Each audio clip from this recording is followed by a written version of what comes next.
Greetings in the name of the Most High Jah Rastafari. This is Agil Jen, Sister Jenny, Auntie Jenny, and if you will get formal, this is Miss Jennifer Frederick. Another edition of Lovey Toggy Ting. People, today is Wednesday. Time and tide waits on no one. The weeks just keep rolling over. All it today is the 1 month anniversary of the UNC in office. We go get to that. People, we start this thing, right?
Hi Margaret, hi Christopher, hi Jackie, and all those who will be tuning in on Lockdown. If I don't see your name here, then I won't be able to call it, because when I look on top, I'm seeing who's there, but I wouldn't know the names, right? Thank you all for always coming to hang out and listen to what I have to say. Thank you so much. I love you all. I don't know you all personally.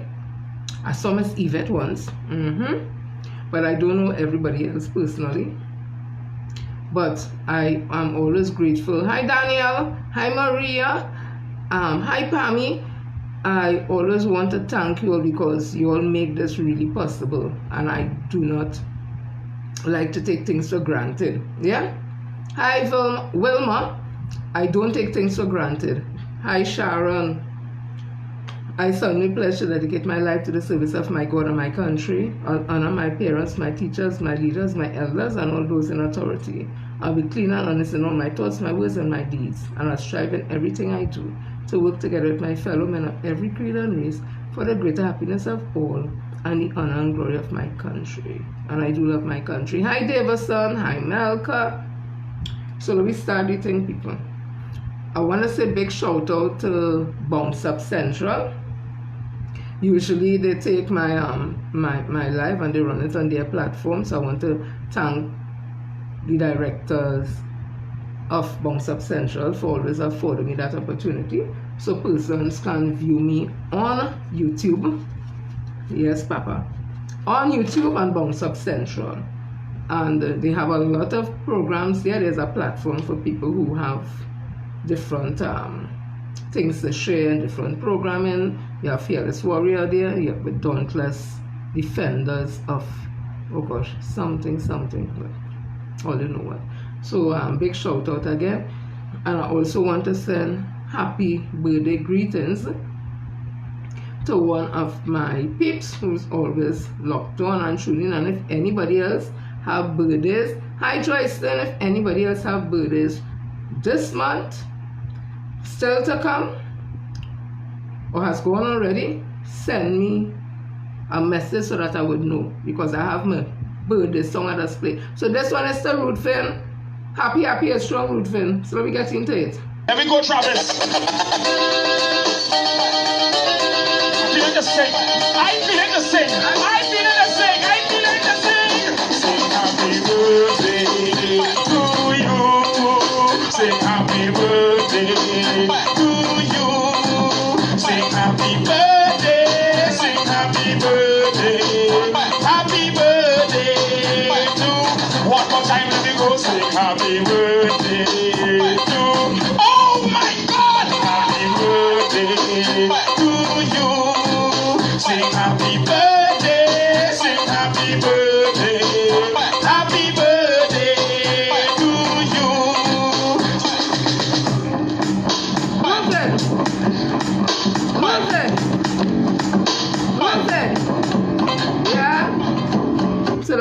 shout out birth greetings there to one of my peeps, Ruthven, and all those who are celebrating birthdays this month and those to come.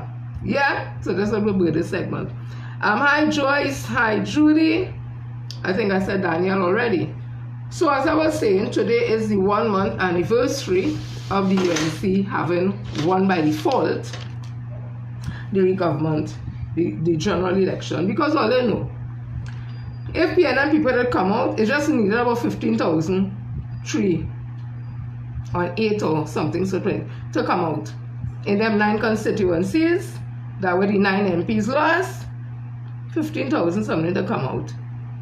UNC would never win. So that's why I said UNC win by default. That's not a big victory for them because this is the lowest turnout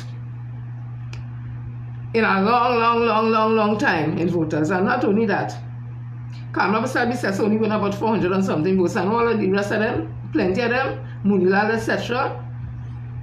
The votes they get in 2020, less than when they get also. The UNC win is a default, nothing to sing. So let me tell you some of the things that would have happened since I've been there for the month. Hi Emmeline, we had the Prime Minister Kamala Basabi says to come out and speak that they're going to send Dr. Munilal to Grenada. And then we had the Prime Minister Grenada saying, what? We are gas and oil and we are not more that. We can commercialize it. I do not know that. And then we hear there was a nutmeg field, a nutmeg saying that a Russian company was there doing some work, but whatever they find wasn't enough to commercialize, meaning that it could sell for any money.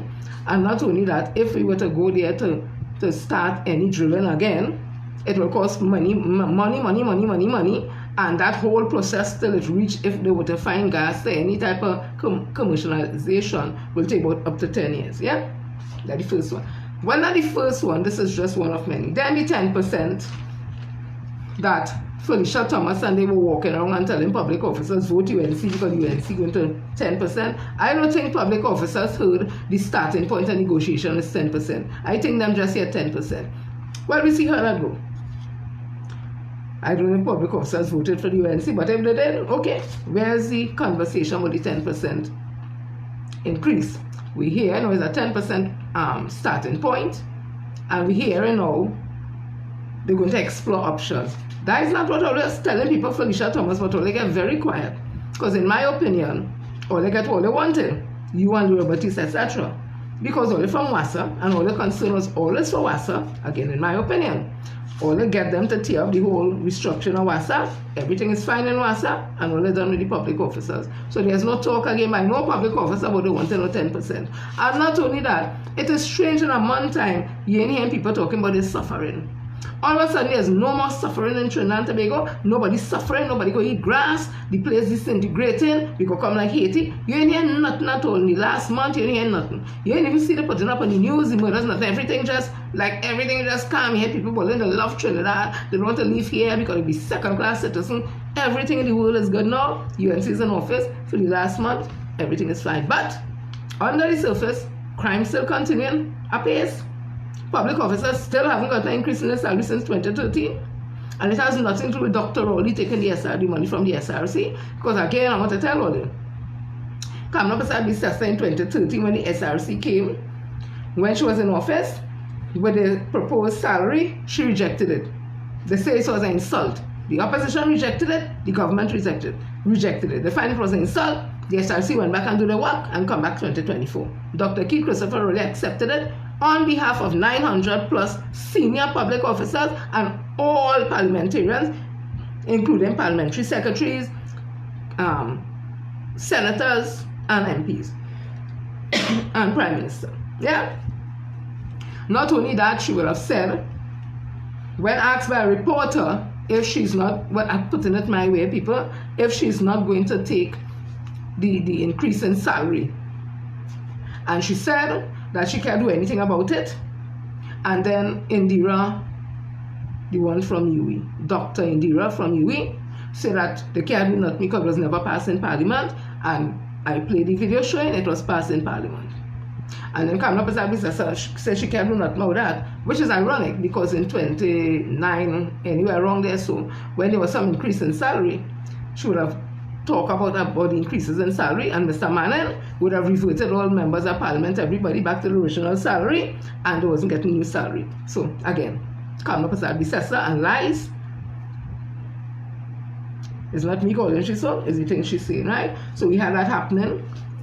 So as I say again, nobody talking about the 10%. Public officers very quiet because things is nice. Now the code is yellow, everybody happy, UNC win, everybody win. So apparently, public officers win something that me know about because nobody saying nothing. And Felicia them just get to walk away easy. Lyra Betis become the Minister of Labour. He go anyway, and Felicia could sashay back into Wassa and must get a big job. I don't know. Then we had Dave Tanku saying that the persons who pay the property tax, they will get back the money. Papa, the Prime Minister, come and say, I never tell Tanku that no Tanku where get any money from, so they ain't get back no money. And she did say a thing that she did tell her not to pay. So who pay, getting punished for it. And now she's asking where the money gone. She wants to know the property tax gone, where the money gone. So that is something to keep your eye on because I don't understand what she asking. She must know where it gone. Okay. Then we had PM2, Mr. Barry, going to Whitehall to, in my opinion, to try to make a case why Kamala Pasabisa should be allowed to stay at home to do work. No, we didn't need to go through all that now because during COVID-19, a lot of work was being done by home and all around the world now, especially after COVID-19, a lot of people work from home. So you don't have to make a big case. Once we know that she's doing the work, she's doing video call, it is secured and no see. But my boy went about with a big elaboration. He went to Whitehall, said the place dilapidated, the time mall, it this, that. And then when we saw the pictures, we saw that the downstairs or the ground floor of the Whitehall had some issues. They were in the process of treating with it. All the workers who were there, they were sent to other locations to work, and the rest of the buildings of the Whitehall is safe. And then now when OSHA must hear about that, OSHA must say, health and safety in the Prime Minister's office? We have to come down there and check out that. And here OSHA come, they don't allow them to go in. I think if you are telling the public that mall and this and the building dilapidated, you would really want OSHA to come into OSHA to say, get out. When the reporters say, let us go in to take pictures, they will refuse to go. I think you would have been happy. Let the reporters go and take out all the pictures and show me and say, look at the place, look at the dilapidated. But that didn't happen. Then that all quiet down. Then next thing we see, PM2, Mr. Barry and another one walking out from the Pink Palace there in Philippines with documents in their hand. They said they went and had meeting with the Prime Minister, whatever. Okay. Then the next thing we hear, PM2 gone by Mr. Barry, gone by Diplomatic Center. Oh, and a whole bacchanal there again. Then we saw pictures. Nothing is wrong with the Diplomatic Center. That good ain't good enough. He come out to show her the yard, and the yard ain't clean, and pool ain't clean, and all that. And I want to know if Dr. Oli was supposed to clean that. Dr. Oli haven't lived there for a while. Where are the public officers, or where are the private contractors, or whoever it is to clean the yard? Then after, my boy gone and walk through the scanner machine and say it ain't working, it ain't working. And when you look, all the plug on the ground ain't plugged into the socket. Then next thing you see, he roll up a trolley with drinks and talking about Dr. Ali say, oh, she could drink from and look the drinks here, wherever it is. And I am saying to myself, good God, it's Diplomatic Center. So it have guests will come there, foreign guests, local guests, regional guests, and whatnot. There must be an array of drinks for them to drink because some people just drink, some people don't. You must have drinks, and the Prime Minister's residence is Diplomatic Center. That went flat. Then after,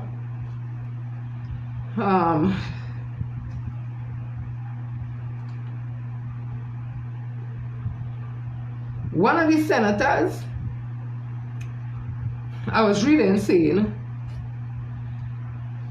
like his opinion is to get rid of the election process and like to get some criminal investigation into Miss Faith Narcis Scope and EBC workers and officers and lock them up, criminal charges. That's how I interpret it. So that way he looking at some lad man or something. So right, that's a senator. And then after that now, we have Cottas, well, it's called Cottas, you know, the one who went up in this constituency. for against Minister Stuart Young. I just call him Cuttass now. Cuttass, Anal Roberts, and Ugly Robert Lee. All three of them is ministers in HTC. Not only that, we had other ministers being sworn in. We have these big ministries. We have, listen, how much money that costs in taxpayers? That's the next story. Now we also have a Speaker of the House, where there's some questionable things about his past. That is Jagdeo, Speaker of the House Jagdeo Singh. There's a whole next bacchanal. We ain't hear nobody talking about it, but I go play a tape with it put together, and all of the judges, me didn't say so. Then we had people being sent home left, right, and center, people being told, get out and go, go, go, go, go. Don't wait till the contract finishes, go. We had people getting laid off from, sent home from WASA, all over. All the youth programs under Ministry of Youth Development National Services that abandoned because they're going back to Ministry of Sport and Youth Affairs. All that done, children waiting was to enter into new programs, that on hold. Then we had MyLat, My Part, and all them programs, bacchanal and that, all them on hold, looking for whatever program. So I'm just giving you a snapshot of a month in the political life of the UNC 2025, and this is just 1 month. So I just wanted to put that there. I want to also, while I'm the topic, or is it too early? Now I point it here now, and I point it here, wherever it fall, me I no damn format, however it fall wherever. I want to tell some people, nobody is stopping all you from supporting who they want to support. Me don't get in people business who they want to support. And whatever opinion all they have, me don't get involved in that. I will have a response sometime, I respond back all that, but me, I do vex with nobody for whatever, whoever they want to support and their opinion. So, what I'm talking about is this. So everybody know by now, it is obvious, my member of parliament is Stuart Richard Young. That is who I've been voting for since 2015. I came into Port of Spain to live. It is obvious if I'm voting for Stuart Richard Young, and have been doing so since 2015, any position that he wants to take up, and I know he's capable of doing it, not that he needs my approval, but I will support, that is my minister. Nobody else will to support him. I make no qualms or nothing about saying that who I support. So we have a situation now that the whole debacle, if you want to put it so, with the General Council and Dr. Rowley stepping out as Prime Minister, utilizing the Constitution of Trinidad and Tobago, using that process in order to put Minister Stuart Young. Had people didn't agree, some vexed because they did. All kind of things, human beings, that will happen. But to me, from the time everybody sign and say they're giving support, I think it should have end there, because the bigger picture apparently didn't end there. People continue to backbite and back this and back this and back this and back that, sabotaging, in my opinion, this whole thing. So we are at a place where the People's National Movement lost the election, 13 seats, UNC get 26, Tobago 2, so it's 28, right? We are 13. And about 9 members of parliament of the PNM, or the candidates would have lost. So everybody know that I support Stuart Richard Young, but I don't write that. When I responding to people on social media, I don't put, I vote for Stuart Young. I don't be talking that. What I just be saying, and I keep saying it over and over again, this is my opinion, and I'm asking people kindly to tell me where I am wrong so that I'll have the proper information. From everything I've read and what I've seen, I keep saying the opposition leader to me, because me is speaking on for nobody, because nobody put me to speak for them, I'm speaking for myself. The opposition, in my opinion, is weak. It does not mean I don't like the opposition leader. It does not mean that I ridiculing her, or insulting her, or disrespecting her, right? I said I find that she's weak, and I would have stated the reasons why. I keep asking people, you tell me she's a nice lady. I know she's a nice lady. I met her a couple of times, very cordial, very nice, very quiet, very reserved. I understand that, I appreciate that. I used to see her on Facebook, she doing little stick fight. I used to laugh, you know, because I ain't a best village. She baking, she making pulori, she up and down, she cutting coconut and all. I can't even cut no coconut with no cutlass. I say, hey, Papa, right, that is good. Because you're a member of parliament in your community, you're meeting the people. But he is a opposition leader, and that comes with a different skill set. And I've never known the opposition leader. Let me call her name because I don't want it to sound as though I just a title. The opposition leader, the Honorable Penelope Beckers Robinson. I know it will take a different skill set. It will not just stick fight, cut coconut, you're nice, walk and meet the people. It's a different skill set because you're inside a political guile. And you wouldn't be pelting stick, physical stick. It's words, information. I don't find that she's up to the task. So I've been asking people, tell me something where I could hold on to and say, well, yes, okay, whatever. Nobody has been able to tell me nothing more than say she's nice, she's quiet, and I admit, yes, she is. But I don't think that will help in Parliament, right? I've spoken to persons who would have worked with her, I've read articles on her, and I'm not reassured. But there are some people, when you talk that, they vex with you, calling me hypocrite, ass, this, that. That's okay, but you know the one thing what they can call me is that I'm a liar. One went so far to say, I disappoint you, and I want to tell Miss Lucy, I don't know you, you don't know me, so I can't disappoint you, because I'm not lying. I keep asking the question, I'll keep asking it, and if all you feel that means I disrespecting the Honorable Opposition Leader, Mrs. Penelope Beckers Robinson, I can't help all with that. Then one went on to say, oh, had a problem and Mrs. Jennifer Baptiste Primus was out there talking. Yes, I had a problem with it. But you can't class with Mrs. Jennifer Baptiste Primus. I am not a general council member. I'm not a conference or delegate member. I've never been a senator. I've never been a minister. Nor do I want to be. I've never been an executive member of the PNM, nor do I want to be. So you cannot take what I say and put it and measure it to what Ms. Baptiste Primus was doing and saying. It's not the same. Not only that, I don't understand why I get so much importance. I have a live I just run here. I'm thankful for the numbers, but I have a core group of women and a couple of men who watch me religiously. And probably it's about 25 to 30 of them. My live don't have 300 viewers, it don't have 500 viewers, it don't have 1,000 viewers, it don't have 2,000 viewers. It does. If it make 100, I just smile and say thank you, Father. So I don't understand me, who is not a general council member, a conference member, executive member, a minister, a senator, me saying that the opposition leader is weak, that could affect the opposition leader's chances or the PNM chances of getting back into office 2030.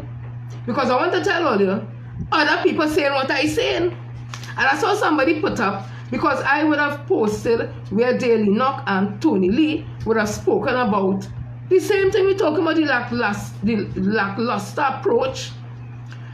The Honorable Opposition Leader, Mrs. Penelope Beckers Robinson, don't have no oomph.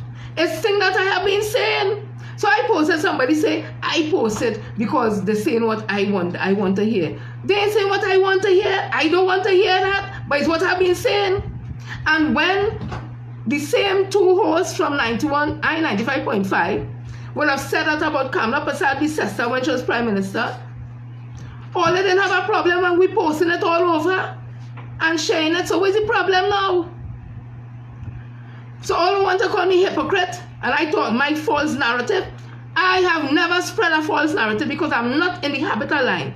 Everybody does get the support who they want to support. And talk, and let me tell you how disingenuous people is. We getting information that there were people going around in Labre, Moruga, and those areas and telling voters, don't vote for Stuart Young. Me I call nobody name. That I say we was hearing. We was hearing they even say that not my PNM law say go build back. I don't know how true me I call nobody name, so nobody can say I say Tom, Dick or Harry. Those are the reports we were getting. And but PNM is a black party, and I want to tell them who are saying them thing, whoever it was, if it is true, them is hypocrites. Because the blackest man was the Prime Minister of the People's National Movement, Dr. King Christopher Rowley, and all they say too black, all they say too ugly to run and rule run the PNM. So that was the man all they should attach to. People call him rapist, pedophile, all that, all they come out and defend them. The Women's League used to write and put out a letter and whatever it is. All they used to come out, party groups used to come out, all they used to come out and defend Dr. King Christopher Rowley, the blackest Prime Minister we had. When they call him pedophile and rapist, his mother raped, his father raped his mother, and he born a child and rape, and then he went, all they come out and protest against that. When Mrs. Kamala Persad tell Madam Camille Robinson Regis, because she called she name and say Kamala Shushela Persad Bissessa. And 9 days later, Kamala Shushela Persad Bissessa had a problem and went on a platform and said that Camille Robinson Regis has she slave master name. We went out and marched against that. Where all it was? All who want to be talking about black this and black party, where all it was to come out to support Mrs. Camille Robinson Regis. When Kamala Shushela Persad Bissessa, who is now Prime Minister again, said that she has his slave master name, because we know what that meant. So what are you telling me about who is always more blasted hypocrite than me? Because I talking the truth. I don't stop nobody from supporting who they want to support. Look at the situation with MP Hines at the time and Kareem Marcel, the attorney. But tell you something, eh?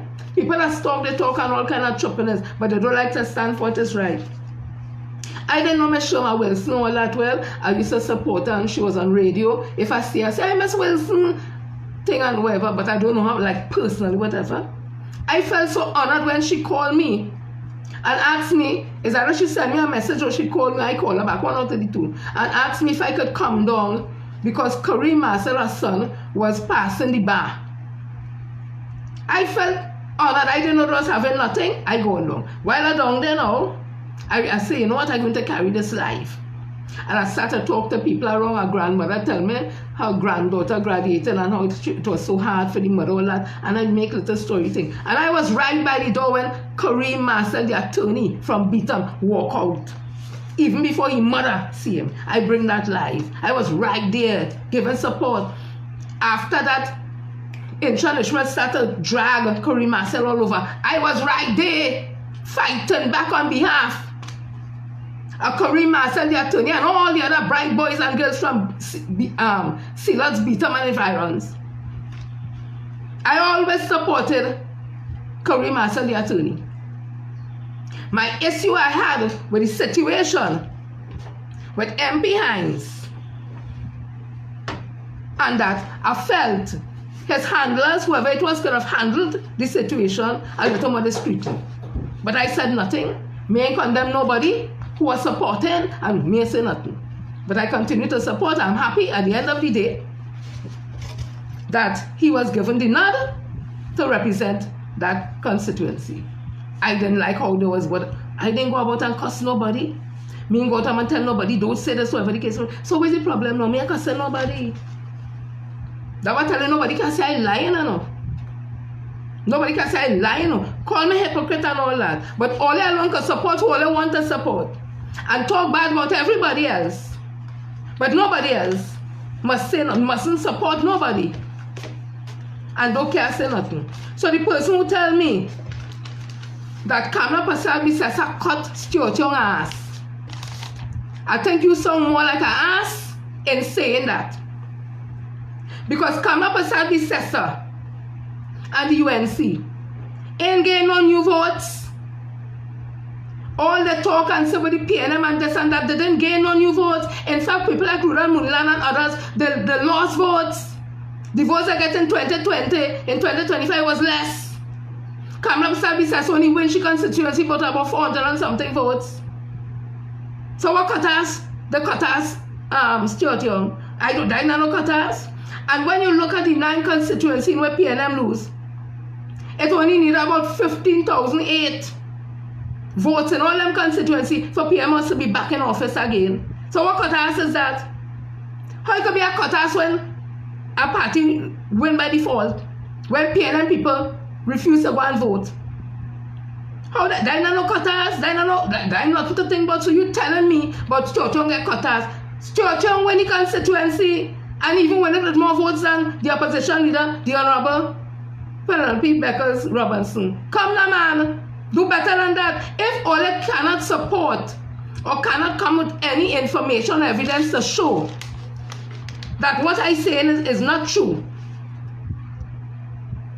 then what? Tell me what is Mrs. Honorable Opposition Leader, Mrs. Penelope Beckers Robinson, what she has. Don't tell me nothing but when she was surprised we and when she got in Parliament. Now if that is true, that is deceitfulness. Going for all them years, you never show nothing, but you're waiting till now to go in Parliament to show what you have, then that is deceitfulness. So that time not when she reached there, we want to know now, tell us. But don't vex with we. Let me not say we. Don't vex with me. Because I support my member of Parliament. I'm my member of Parliament. And I believe that he has what it takes to do it.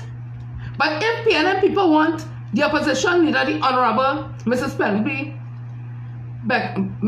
Penelope Beckers Robinson, that is all the business. Or they wanted Kamala too, and all they get Kamala. And what happening now? It have people walking about and they make a mistake. Right now, it have people walking about making this and make a mistake. So if all they don't want the strongest and the best of the PNM, but all they want to tote all their feelings.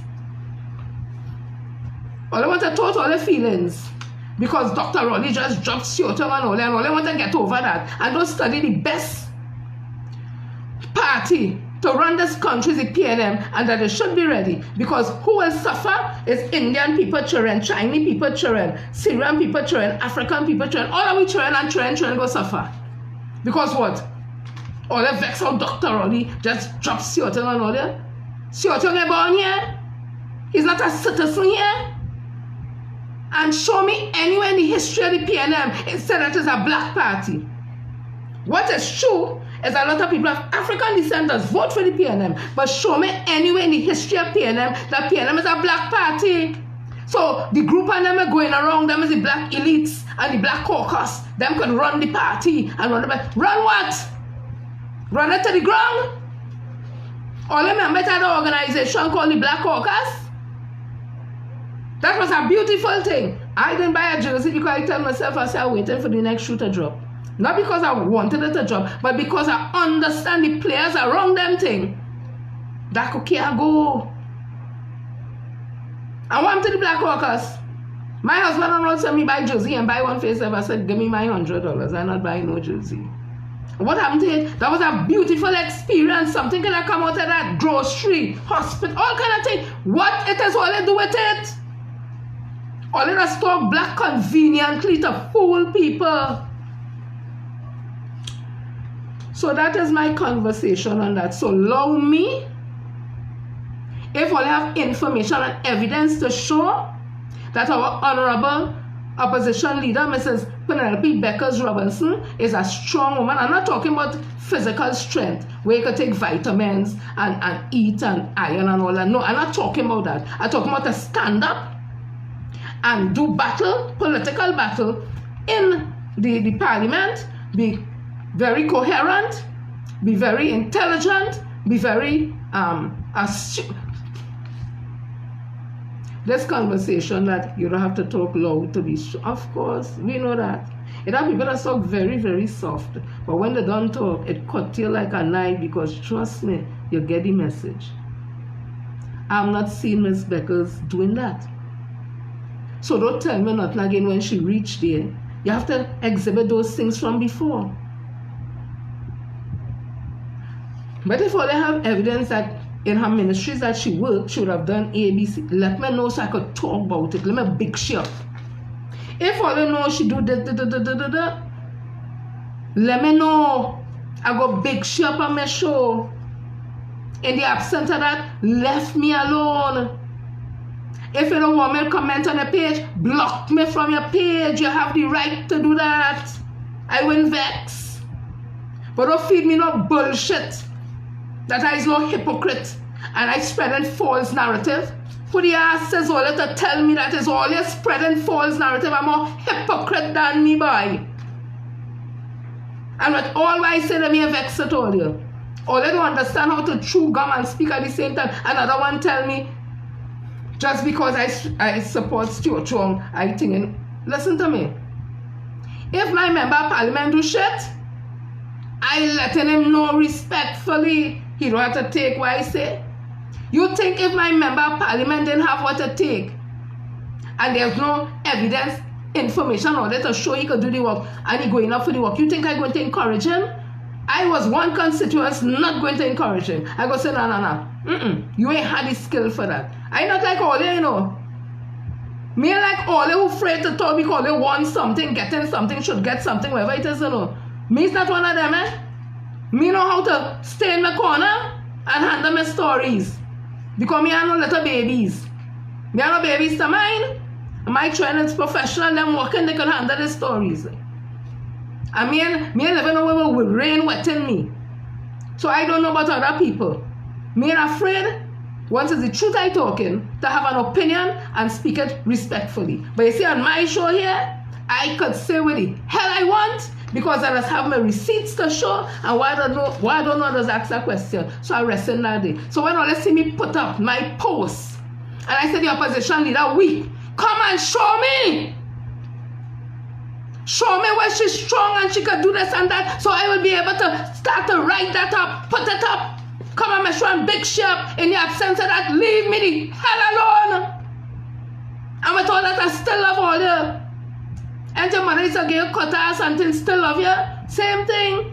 I don't take things personal like all you know. So let me leave that there. So, in the spirit of, in this country, Trinidad and Tobago, when Dr. Eric Eustace Williams would have formed the People's National Movement,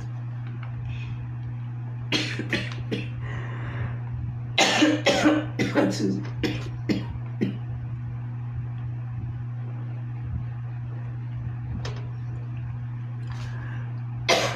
Excuse me. When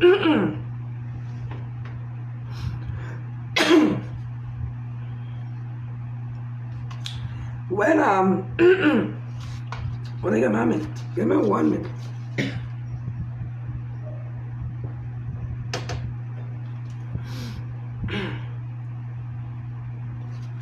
When Dr. Eric Williams, excuse me, when I founded the People's National Movement, he did a lot of speeches. Woodford Square was called the University of Woodford Square. That's how he met people. And after gaining independence, he would have made certain speeches and stuff. I want to just bring this back to you all. That every creed and race find an equal place in this Trinidad and Tobago. I want to give all you a story of Best Village. We used to call it Better Village. And Best Village is going on now, so you all should go out and support. Ooh. Oh, excuse me. Go out and support.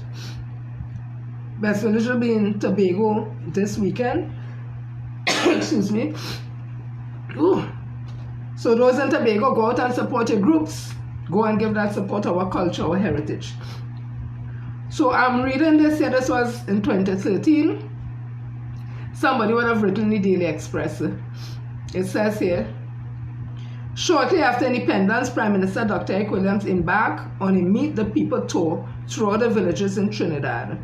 At the end of the tour, he described the exercise as an unforgettable experience that brought me in contact with the ordinary people. Excuse me. As the nation's first Prime Minister, he said, all that was needed was to give the energy and enthusiasm I found in the villages the opportunities for self-expression and a home in which to nurture the art, craft, and other cultural expressions of our people. Arising out of the tour, he announced a program called the Prime Minister's Best Village Trophy Competition, PMBVTV. The aim of the program was to accelerate building of community centers throughout the country and using these centers to promote the latent talents in the villages. Although he had traveled extensively during election campaigns, he admitted that he had not visited some of the areas in Trinidad and Tobago, especially in the rural areas. Excuse me. Williams said one of the valuable results of the tours was that I was able to know the country better than I did before. The report on his visit quoted him as saying, "It was not my first visit to La Anse-Formée or Palituve. I already knew quite well La Filette or Brasso Seco, which has always been one of my favorite spots of natural beauty of the countryside. But the tour allowed me to pay my first visit to Aripo, a village way behind God's back. All that I could say to the people of Trinidad is that living behind God's back is beautiful."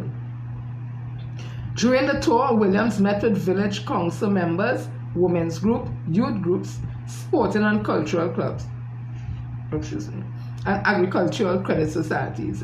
Everywhere he went, there were school children on hand to perform and entertain him.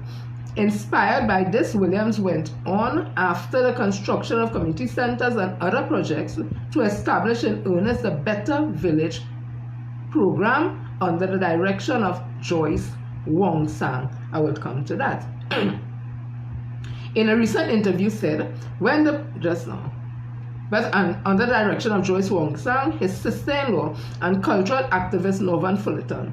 Wong Sang, in a recent interview that was back then, said when the program started, she said, "We had no prior knowledge of what form it would take. We started from scratch, we made some mistakes, and by and large, it achieved the purpose set out by the Prime Minister." She explained that the vision of the Best Village, the Prime Minister's Best Village Trophy Competition, was to champion the integrated village concept in and amongst communities throughout Trinidad and Tobago. It was also to partner with other communities to identify and satisfy their needs through the provision of gender sensitivity, quality programs and services. Wong Sang said the objective of the program was to empower communities by providing them with opportunities that will enhance the surroundings in which they live. It was also designed to promote national pride and to encourage folk art and upliftment of art in general, as well as identifying historical and environmental sites throughout Trinidad and Tobago. After serving as director of the program for 25 years, she retired. In 1992, she was awarded the Shakona Medal Gold for her services in the areas of cultural development. The competition started in January each year. Its aim was to build, preserve, and protect folk traditions and facilitate the growth of natural culture in categories of traditional carnival, handicraft, food and folk fair, environmental sanitation, and selection of a queen show called La Reine Rivée. Prizes also awarded in each category, with the overall winner receiving 200,000 prize. La Reine Rivée, a popular cultural presentation, is now the longest running queen competition in Trinidad and Tobago. It is open to females between the ages 16 to 25 years old. Many contestants from the Reine Rivée Queen competition went on to enter other queen competition. Excuse me.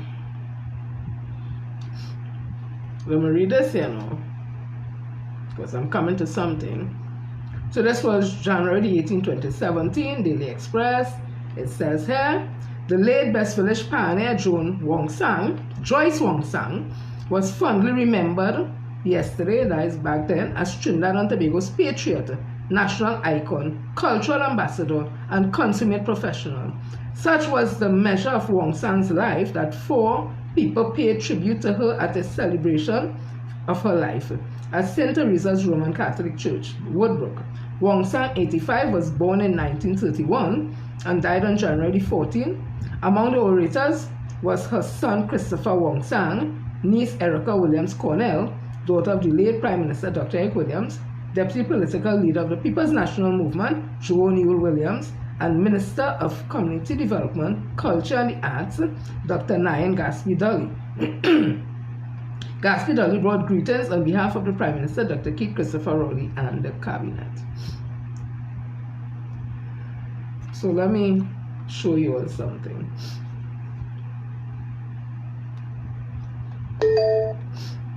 Okay. Well, you know my nose will start to run, right?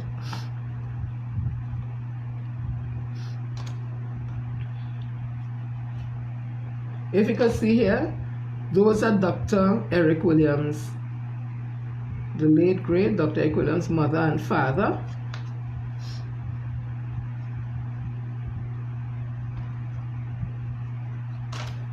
This here is a picture of young Eric Williams. Well, he wasn't doctors yet. Young Eric Eustace Williams.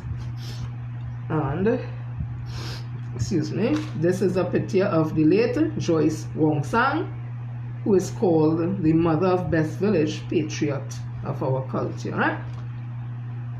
Let me just read this. This is what Dr. Eric Williams said. Together, the various groups in Trinidad and Tobago have suffered together, they have aspired together, they have achieved. Only together can they succeed. And only together can they build a society, can build a nation. Can they build a homeland. There is no Mother India for those whose ancestors came from India. There can be no Mother Africa for those of African origin. There can be no Mother England and no dual loyalties. There can be no Mother China, even if one could agree as to which China is the mother. And there can be no Mother Syria and no Mother Lebanon. A nation, like an individual, can only have one mother. The only mother we recognize is Mother Trinidad and Tobago, and mother cannot discriminate between her children. So, Dr. Eric Williams' father's name was Thomas Henry. He was a minor civil servant, and his mother, Eliza Frances Bosset, was a French Creole mulatto elite of French and African ancestry. And as I said, Miss Joyce Wong Sang, known as Miss Best Village, the mother of the Prime Minister Best Village Trophy competition. She was of Chinese descent. So what Dr. Eric Williams would have said would have encapsulated all of his speech. And the reason why I'm coming to it is because this conversation, as I say, about PNM being a black party, and PNM is for the black elites, that was never, because Dr. Eric Williams wasn't pure African. His mother and them was French. So the French planters who came here, the white people, they had children with the grandmother, and them come out mulatto. So that's why he had it Sophie. So Miss Joyce Wong Sang wasn't African. She was Chinese. But she was a part of a program that has lived on for today and to today. And it's a program that has a lot of people of African descent taking part. We also have a lot of people of Indian descent taking part. Yeah? So I'm trying to make a point. So when they're going around talking about PNM as a black party and black elites, let them go form the black party, but don't call it PNM. Because Dr. Eric Williams would not have tolerated nobody going around the country to tell nobody that no PNM is no black party and don't vote for Stuart Young because he's a Chinese. All the past all the bullshit is all the who is the hypocrites. So why Stuart Young? Why we can't support Stuart Young, the Chinese Indian man? Why we can't support him? If all I want to support the African woman, nothing wrong with that. But operate as if we, let me rephrase that, me can support the Chinese Indian man. He from Trinidad and Tobago, and mother can discriminate against none of his children. I ain't watching race, I just watch face. I always say that if you're Indian descent and you disrespect me, go disrespect you back. Chinese, Syrian, whoever the hell you is. Because plenty of people of my ethnic group is not part of my tribe. People of your tribe don't have to be from your ethnic group. All you go and read up and think about it. Once you're on equal right and justice, you're part of my tribe. Whether it's Chinese, whether it's Indian, whether it's Syrian, whether it's Venezuelan, Cuban, whoever it is. Once you stand for equal right and justice of people and fairness and equality, you're part of my tribe. You mightn't be part of my ethnic group, they're part of my tribe. So let me continue. So I'll leave it there. Let me get down to something here now. So I'm seeing that the US, excuse me, excuse me, today is one of them, they'll be coughing.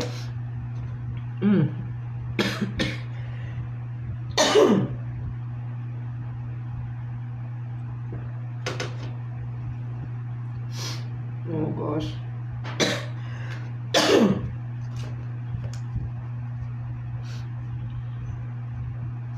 I'm saying that the United States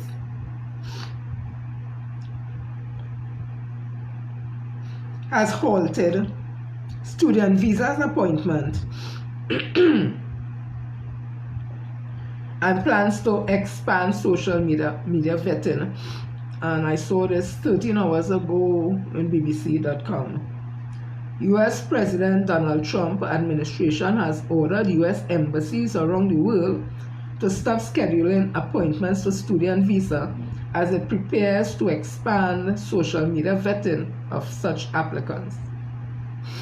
An official memo said social media vetting would be stepped up for students and foreign exchange visas, which would have significant implications for embassies and consulates. It came during a wide-ranging Trump crackdown on some of America's most elite universities. He sees these institutions as too far left or too far winged, too left wing, accusing them of failing to combat anti-Semitism when pro-Palestinian protests have unfolded on campuses. Responding to the move, China called on the US to protect international students. We urge the US side to earnestly safeguard.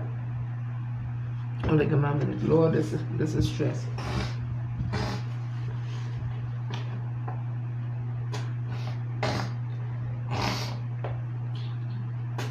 Oh Lord. Oh, they forgive me.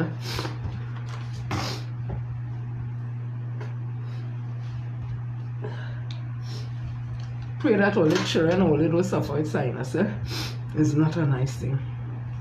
So as I was saying, we urge the US, that is China, we urge the US side to earnestly safeguard the legitimate rights and interests of international students, including those from China. An official was quoted as saying, hundreds of thousands of Chinese students attend US universities. The universities themselves are likely to be disquiet as well. Many of them rely on foreign students for a significant chunk of their funding, as those scholars often pay higher tuition fees.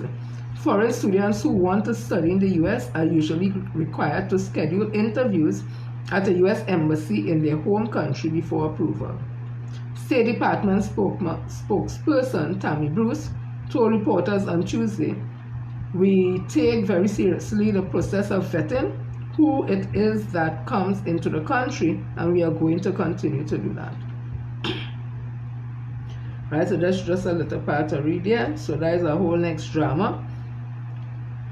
a whole next drama happening there.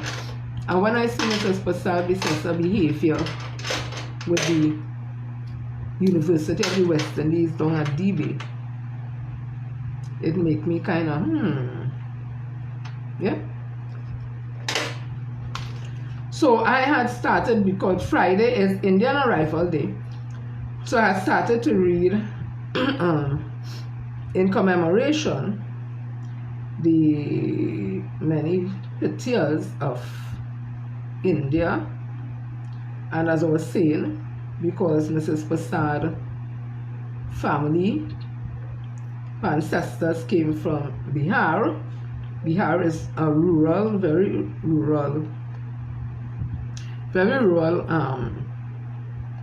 province or state, I think it is. And a lot of them would have come here during indentureship. And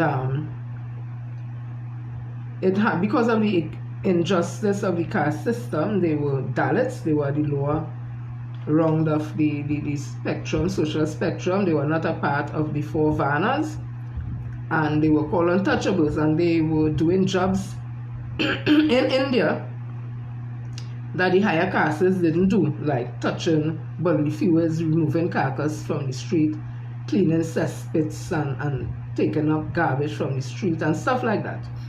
That is what they were doing, and it's not no fault of theirs or something should be embarrassed about, but it is a part of the history. But sometimes when you speak about it, people get offended. But I like to tell you, they love to tell you about Africa and the suffering of Africa, and we running around with bare breasts and throwing belly big and in swollen and those kind of things, right?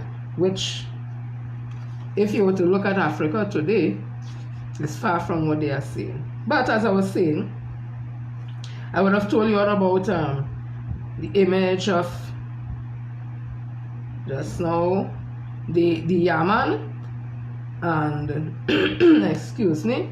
So the Dalit Yaman performer from the state, that these dancers, when there's been a trance and they embody all different divinities, they venerate, and they are storytellers, and they usually live, I think they are the ones who would dress like women. They are men, they dress like women and do the dances and stuff, right?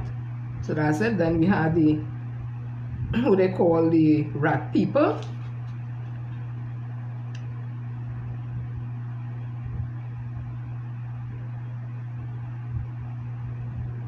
No. Okay, so I'm mistaken. The Yaman is not, this is a religious ritual and that originates in the north part of Kerala. So that's the one I'll show you with, right, that. The rat people is the one who they find their work. They are group, they are gender fluid entertainers within the community, and sometimes because of being poor and all that, they themselves eat the rats themselves. So you see, the rat, right? And then I spoke about the Ramani, a woman. Her hair is shaven and her body is tattooed, and that was all part of the manifestation of chants, and stuff is in written form on her face and body and all that. So it's a very intricate, and they are all Dalits. And then I spoke about the one who does dive and go down under the water and come up with the money in its mouth, and they are the ones they would send to dive underwater to retrieve people who drown and all that. So that is the work that they do. And then there is the corner of Bihar again. These Dalit women resist upper caste restriction on jewelry by developing a unique form of adornment and tattoos using cow dung, bamboo, straw twigs, and palm leaves to construct their huts. They transform the walls into canvases. Forbidden from depicting Hindu deities, they found inspiration in nature. Today, their style of painting are renowned, serving as a source of livelihood and a testament to the creativity and courage of these women. So these are the women here, Dalit women, who they build their homes with cow dung and straws and stuff, and then they paint the inside of the homes. And then you have the professional mourners practicing the ancient Opari mourning ritual deeply ingrained in the community of Dalits in Nandu. Listen, this thing is very intriguing. I hope that the Indian community does really be interested in it, like how I does be fascinated by some of the things I read in. So those are the persons from Bihar, where Mrs. Prasad Sessa family came from. It's very interesting history. But they are Dalits, and because of the inhuman caste system, they were left out of the four Varnas, and their work, of course, was work that the upper caste would not do. Very degrading work, of course, right? And so when indentureship came along, some of them, I'm sure, were very happy to leave India to find other sources of work, because they were going through poverty, famine, hunger, and just the worst. But as Dr. Binsi Samaru said, you could never compare indentureship with enslavement of African people. Two different things and two different type of treatment. One was macabre and cruel and barbarous, and the other one was, yeah, they would have that indentured laborship. Yeah, it had its hardship. Yes, it would have had its cruelty, but there's no complaining. And there were Indians who were tasked with basically, in my opinion, fooling Indian people to get on the Fazal Razak to come here, making them feel that they come into this, that, and whatever, sell them a dream and all that. So sometimes when you hear they talking about African people sell African people into slavery and all, ask them what it is the Indian agents and they used to do. And that's conversation about selling each other into slavery and all that. Africa always had slavery, didn't have enslavement. Because in Africa, when a tribe fights another tribe and you take prisoners, they became slaves. But in your tribe, that person wasn't looked on as an animal, less than an animal or anything like that, or property. They were still a human being, and you could have moved your way up into that tribe and even come and take over the tribe based on different scenarios, whether you're skilled in fighting or fishing, whatever the case may be. So it's totally different than what we experience here. So if they were selling other African into enslavement who were doing business, I don't think they envision that type of cruelty would have happened to the children of Africa coming across the seas. I am very convinced, had they known the brutality of enslavement, chattel slavery, that would have never happened. But that's history. I'll give an opinion there. So let me continue quickly. So I'm saying that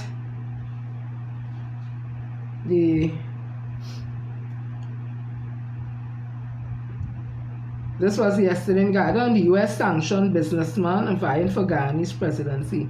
So the United States sanctioned billionaire businessman Azruddin Mohammed says he will contest.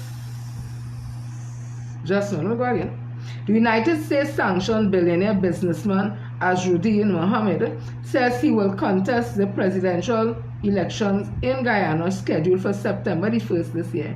President Ifran Ali over the last weekend announced the date for the regional and general elections, and in a video statement on his Facebook page, Mohammed said, "I'm stepping forward today as a young man with a vision for a new Guyana. It is with great honor and humility that I officially declare my candidacy for President of the Cooperative Republic of Guyana in the upcoming elections this September the 1st, 2025, he added. I stand ready to raise my hand, put my shoulders to the task, and dedicate my mind and heart to building a world-class Guyana where every citizen is treated equally, not through buzzwords, but through hard work of building trust and forging genuine harmony," he said in a video message. In June last year, the Department of the Treasury Office of Foreign Assets Control announced that it had sanctioned members of one of the Guyanese wealthiest families, a Guyana government official, as well as a company for their role in public corruption in the Caribbean. Let me read that again. So this billionaire who is putting himself up for presidency of Guyana, last year, June, the Department of Treasury Office of Foreign Assets Control, OFAC, announced that it had sanctioned members of one of the Guyana's wealthiest families, a Guyana government official, as well as a company for their role in public corruption in the Caribbean community, CARICOM. In addition to imposing the sanction on Nazar Mohammed, his son Azruddin, their company, Mohammed's Enterprise, and government official May Thomas, OFAC has designated two other entities, Hardy World and Team Mohammed Racing Team, for being owned or controlled by Mohammed's Enterprise and Azruddin, respectively.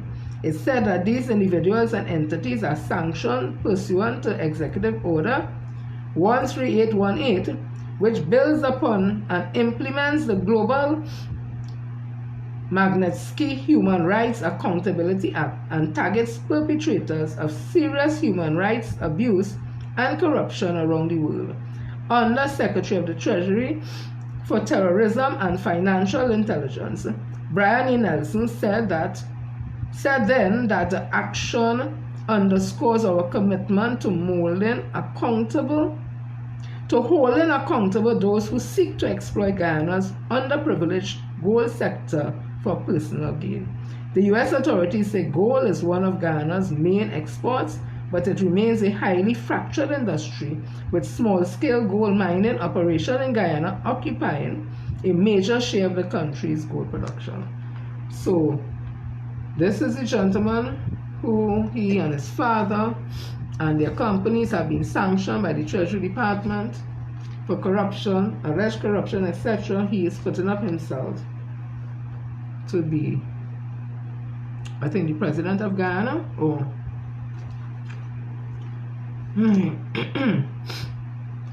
so we have in this country, we like to speak about, let me see, my nose ain't running, right? Okay. We like to speak about, oh, why we can't be like Singapore and Dubai. Why? So let me tell you what's going on in Singapore. More demerit points, higher fines for speeding offences from January 1st, 2026. This is in the Straits Time, ST, and this is May the 28th, 2025. Singapore. Motorists caught speeding will receive heavier penalties from 2026, said the Ministry of Home Affairs on May the 28th. These include more demerit points and higher composition sums for these offences.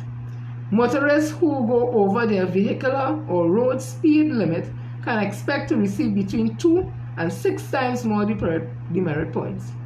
Those caught driving not more than 20 kilometers above the speed limit will receive 6 demerit points, up from the current penalty of 4 demerit points. Motorists who go over the speed limit by 41 kilometers to 50 kilometers will get 18 demerit points, up from the current 12 points. They will also be charged in court. In a press release on May the 28th, excuse me, the Ministry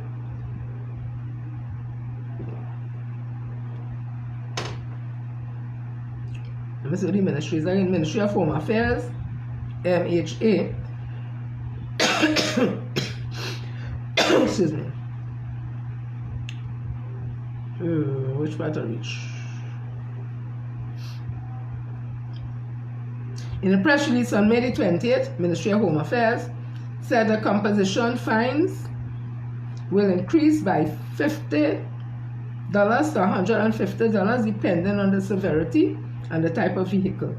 Motorists who receive 24 demerit points within 24 months will have their license suspended. The new penalties will take effect from January 1st, 2026. In response to queries from the Straits Times, Ministry of Homeland Affairs said that the new penalties will take effect again from 2026 to provide adequate time for public education and awareness. In its statistics released on February 21st, the traffic police said that the number of people killed and injured in traffic accidents hit a 5-year high in 2024, with speeding contributing to 1 in 3 fatal crashes. The number of speeding violations also reached a 10-year high in 2024, with 192,000 cases, more than double the number in 2023. In 2024, there were 7,188 road accidents, 142 fatalities, said MHA. There were also a 43.8% increase in speeding-related fatal accidents from 32 cases in 2023 to 46 cases in 2024. The enhanced penalties underscores MHA commitment to maintaining road safety. Road safety is ultimately a shared responsibility, said the ministry. Motorists are urged to adhere to speed limits and drive safely for their own protection and that of other road users. MHA will continue to review our laws and policies as necessary in order to keep our roads safe. In March, an Internal Security Department officer was fined $7,000 for speeding and causing harm to 5 other people. Badruzzalam Kazim ran a red light while driving in Boomlay in March 2024. His car collided with another vehicle, injuring the driver and 4 passengers. Most of the 5 victims suffered bruises to their bodies. Badruzzalam, 57, was also disqualified from holding or obtaining all classes of driving license for 1.5 years. In July 2024, a 60-year-old man who beat a red light while driving above the speed limit was fined $2,000 and disqualified from driving for 15 months. This was the first time a motorist had been tried in court for speeding violation, captured by the speed enforcement function in a red light camera, said the police. I will leave that there.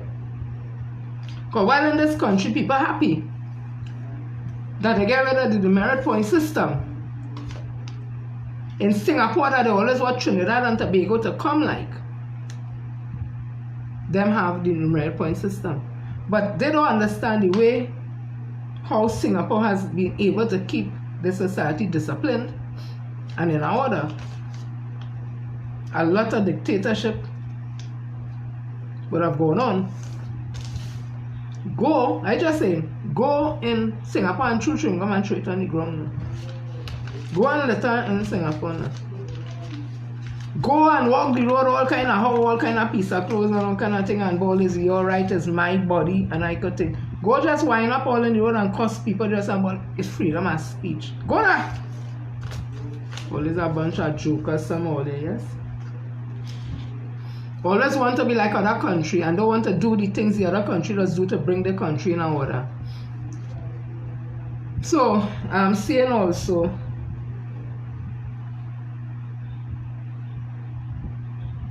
like I leave and out all them thing right now, you see me? I see that Minister Homeland Affairs Roger Alexander is telling police officers don't abuse the sick leave. I hope when he was a police officer, he didn't used to do that. Because that has happened to some of them. You know. When there was junior workers, whatever, they're doing all kind of things. I see when they come senior workers, senior officers now, they're the most oppressive they could get. And they don't get the respect because people that say, we're playing, she come to tell me, and when she was thing or he was thing, he said worse than that. They could come and tell me something. And then when respect break down in the department, they just want to know why. It's because nobody respect all it. Because all the behaviors before. So I'm just saying, I hope Minister Alexander wasn't one of those officers who also used to abuse sick leave, according to him, that they're abusing sick leave. I'm seeing also Khadija Amin is saying that jobs in the corporations are under review. That's all they wanted. That's all they wanted, so you could see people getting sent home. That's my opinion. One's job under review. And you know the UNC have a history. At least 200 jobs tied to the change management unit of the Rural Development and Local Government Ministry are under review. So you can hear 200 people going home. Me even reading that. That's all they wanted. What you want to hear is stop this, stop TTRMA, stop property tax, stop the merit points, stop the tax here, stop the taxes, stop the taxes. And as somebody was rightly saying, if you want to borrow money from any institution, whatever, they don't lend you money to pay recurring expenditures. You know. They lend money for development of the country and for programs and whatever. Money for recurring expenditure comes from taxes, corporate taxes, property taxes, and all different taxes. That way you pay recurring expenditure. And recurring expenditure, a large chunk of the money goes into paying public sector workers' salary and wages and all that, right? So all this, it's sounding nice. Oh, she cut this, she cut in this, and oh, she's a nice lady talk. Oh, and she's a mother, and she understands and all that. But at what cost will it cost us in the long run? I just asking. So I'm seeing here, PM2. Well, what I've talked about that already, said he did more. He did more in 2 weeks, but it will be a month now, than Marvin Gonzalez. That don't even make no sense, me even reading that, trust me. It makes no sense. Because it's not possible. The kind of work, give Jackie Jacket, the kind of work that Minister Gonzalez at the time, Minister of Public Utilities, would have put in. Barry Potter can't even start to dream about doing anything like that. Because I think he's even competent. That's another thing. Let me call it as I could call it on both sides, you know. I don't even think Prime Minister to Mr. Barry competent for the job he holding now. I really don't. But everybody seems to say, they're going to surprise you. I don't want nobody to surprise me.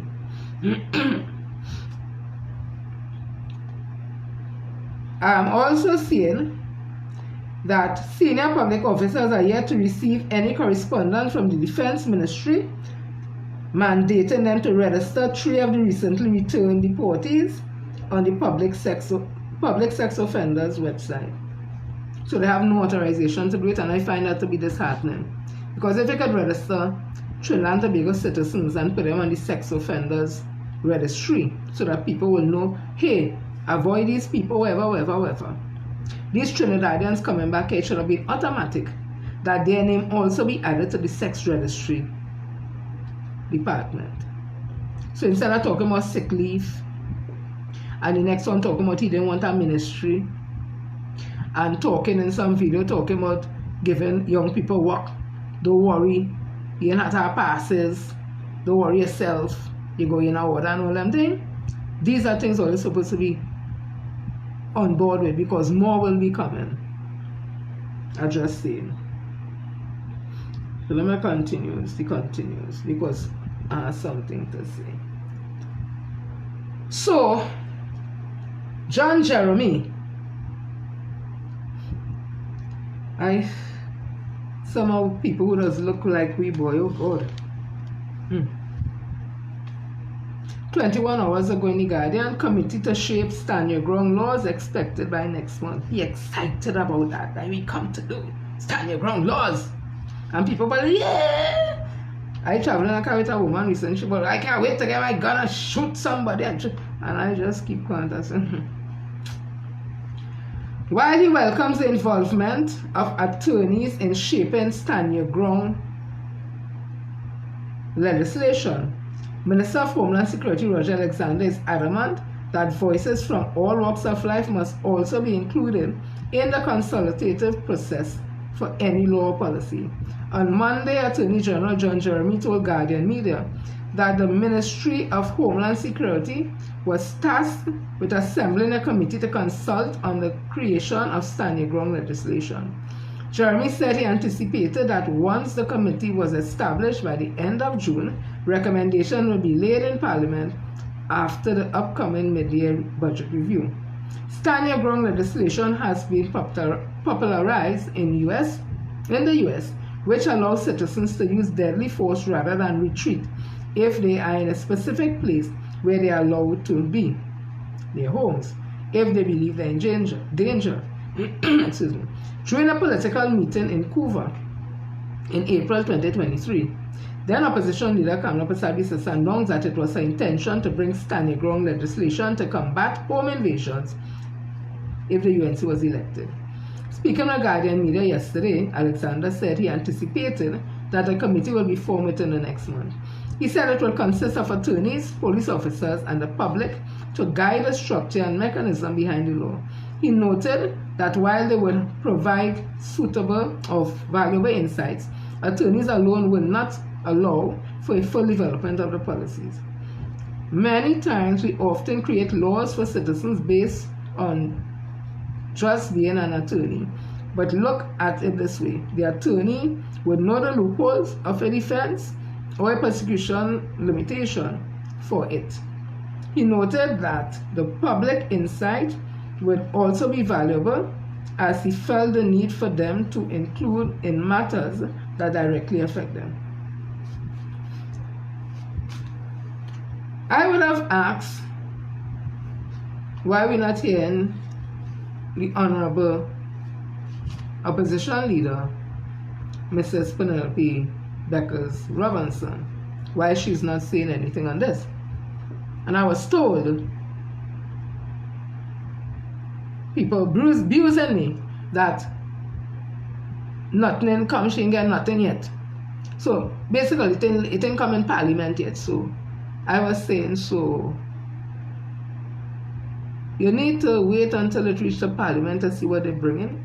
I wasn't talking about that. I was talking about informing people in the meantime and educating people in the meantime on what stand your ground laws means, the advantages and disadvantages. Because some people have it in their mind that simply if you have a gun, somebody pisses you to shit off, or you have people in mind and a scene play off and you shoot the person and you claim you did feeling threatened. So people need to be clear on this. The opposition leader needs to understand that just last year, I think it was, a pundit was saying without any type of information, evidence or data that it was youths from the urban communities, and when they say urban communities, they mean Laventille, Beetham, Arima, these areas will have a large percentage of youths of African descent, was targeting Indians in Arangwes. That was all the time when Kamala Persaud was talking about load up the matic, cock it back and all that. What they ain't telling people, I understand there are already home invasion laws in this country. Now if I say I want to strengthen it, that's a different. So could the opposition leader not come out and tell us about that also? What is so lacking in the laws we already have pertaining to home invasion that you have to implement something like stand your grounds? Is it because in the home invasion laws we already have that there is a way that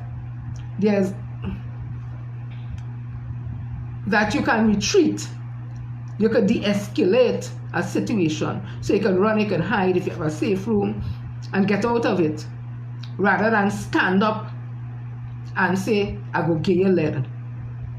Is it because our home invasion laws doesn't have that? Because I don't think some people understand. It sounds good, you shoot somebody that come in your house and you shoot them, bam, bam, they're there, wherever it is. That's not an easy thing to bear on them. The same way let us say that the people who come in to rob and Ting and who killing people, there's monsters and whatever. It ain't easy. I give an opinion here based on sight of what I've done. It's not easy to take somebody's life and be normal with it after, you know. When the adrenaline going on with self-defense, they come to your home and they could and reality, you would have taken a life. So all who feeling, no, I go have a gun, as they come in, I go light them up. It's not as easy as that. In the heat of the moment, yes, because ting, when that cool down, and you bring those laws now, you think the people who come, again, I'm looking at both sides. Don't get me twisted and say I for this, I for that. I'm saying that is why we need to have conversations all now. The person coming to invade your home knowing that you have a gun, you think they come in, knock, them coming to done it one time because them know you could done them. These are conversations, open conversation we're supposed to be having. But they're waiting, I understand, until it goes in Parliament. And by the time it goes in Parliament, how much people does watch the... I want to ask Madam Opposition Leader, the Honourable Penelope Beckers-Robinson, how much people does watch Parliament? That they will hear your sterling contribution, that everybody said, give you time, you will bring the fire. How much people are going to be watching those things? So that is why, instead of just going around and meet party groups and all that about boosting your thing for political leader, in my opinion, have those conversations also. What they think about it and gather data and information from there. Hear people concerns.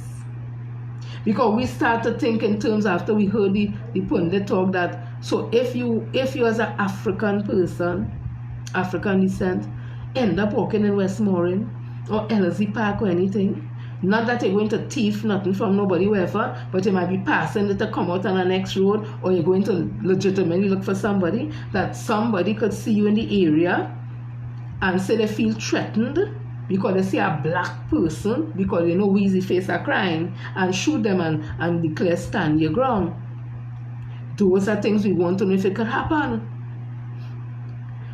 Or you get lost with a vehicle, driving in the night, coming from part wherever, and end up in an area that's predominantly of Indian descent, and they see the car, hear the music, you might stop the car to come out, and them say they think they're coming out to do them something, and they light up the whole car, and then say, stand your ground. So that's why I'm saying there must be a conversation. Let us understand what this thing really is, because when we read it, and we see it in black and white, let me just say we again. When I read it and I see in black and white, these are the conversations I would like to hear, right? So I'm reading here. A stand your ground law removes the traditional duty to retreat when using self-defense. It allows individuals to use deadly force when they reasonably believe it's necessary to defend themselves, even if they could safely retreat from a situation. So you know what that tells me there? Suppose you had no reason. Suppose you had no reason at all. When I said that you're reasoning in there. You're reasoning in there at all. And there's a situation happen, you could get out of it. But you decide, me ain't running nowhere, me ain't going nowhere. I got done it now.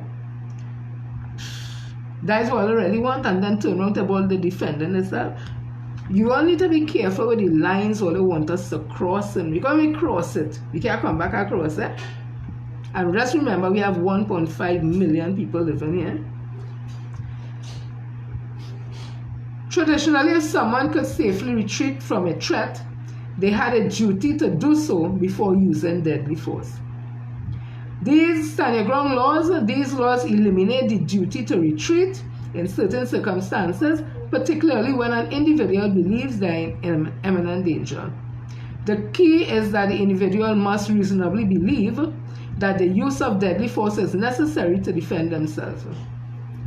Stand your ground laws generally apply in public spaces, while traditional self-defense laws often have a higher threshold for the use of deadly force in one's home, the Castle Doctrine.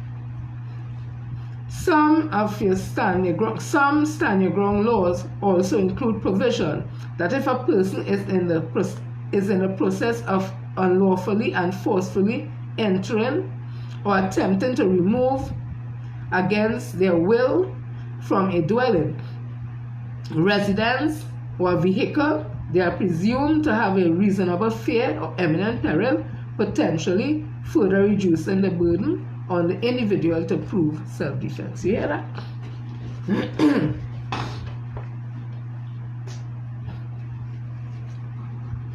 When I stand your ground, it seems that you as the one have to make the decision.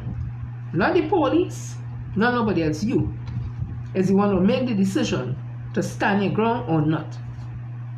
And there are people who have no reasoning. There are people who are tempered. There are people who think before action. There are people who are bad mind. There are people who are wicked. All these scenarios. So you all don't think that we should have some conversation on this? I understand there are people who have been victim of crime, and as such, they don't care, they want to defend themselves.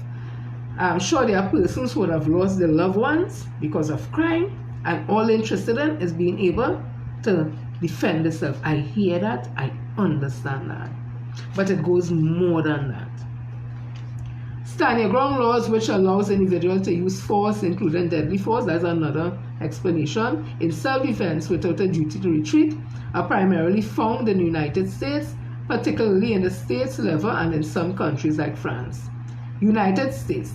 Many US states have adopted stand your ground laws, which vary in specific details but generally remove the obligation to retreat before using force in self-defense. In France, self-defense laws, specifically Article 122-5 of the French Criminal Code, are similar to stand your ground laws in that they allow for reasonable force in self-defense without a mandatory duty to retreat. While stand your ground laws are not as widespread globally as in the US, some countries may have provisions that allow for self-defense without a duty to retreat, but it is often framed within a broader context of proportionality and reasonableness. The specific details of these laws vary. Some laws might focus on the location of self-defense, that is your home, or nature of the retreat, example, an imminent danger of death or serious bodily harm according to law. An example, Alabama stand your ground laws, for instance, allows individuals to meet force with force, including deadly force, if they reasonably, you hear the word again, reasonably, believe it is necessary to prevent imminent death, serious bodily harm, or the commission of a forcible felony without a duty to retreat according to a law firm. The potential negatives of stand your ground laws: increase homicide rates. Studies have suggested a correlation between the enactment of stand your ground laws and increases in firearm homicides, escalation in violence. Critics argue that these laws can encourage a quicker escalation into deadly force instead of diffusing situation, impulsive and unjustified use of deadly force. Opponents fear that the law may insensitize the use of deadly force in situations where it is not truly necessary. The disproportionate impact on communities of color. Some studies indicate that these laws may disproportionately affect communities of color. In our country, it will affect communities of African people. Let me be real. And don't tell me nothing is African people who commit an only crime. That is not what I'm talking about. That's a different conversation. Difficulties in determining proportionality. In court cases, determining whether the use of deadly force was justified can be complex, making it difficult to establish a proportional response to the perceived threat. And that's what I'm saying again. Courts don't deal with in subjectivity, they deal in objectivity. And don't deal in opinions, they deal in facts and reality.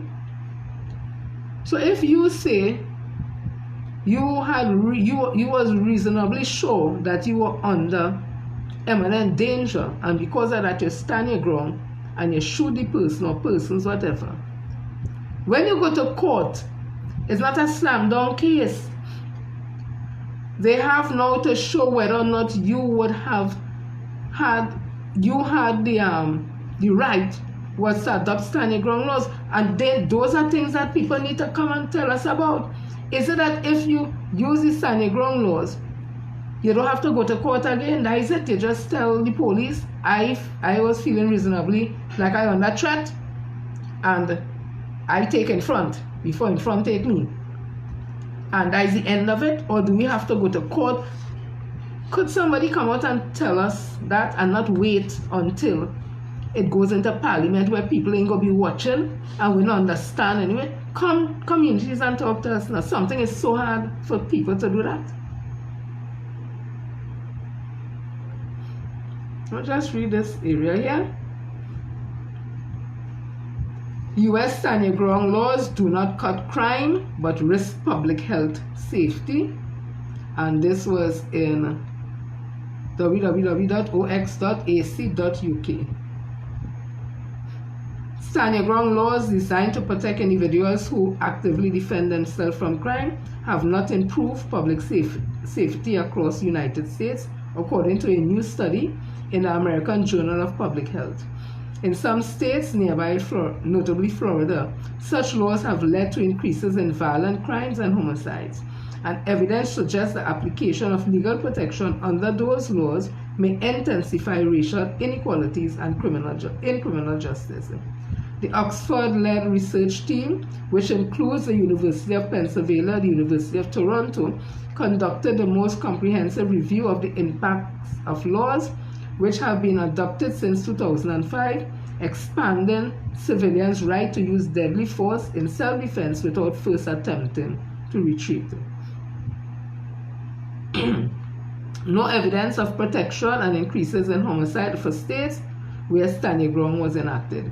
Senior study author Dr. David Humphreys from Oxford Department of Social Policy and Intervention says, lawmakers continue to enact these laws across the U.S., often with the justification that they have a beneficial impact on crime and public safety. Our studies find no evidence to support these claims. The accumulated evidence is remarkably consistent and suggests that these laws are both harmful and inequitable. These findings should act as an alarm bell for states thinking of enacting these laws.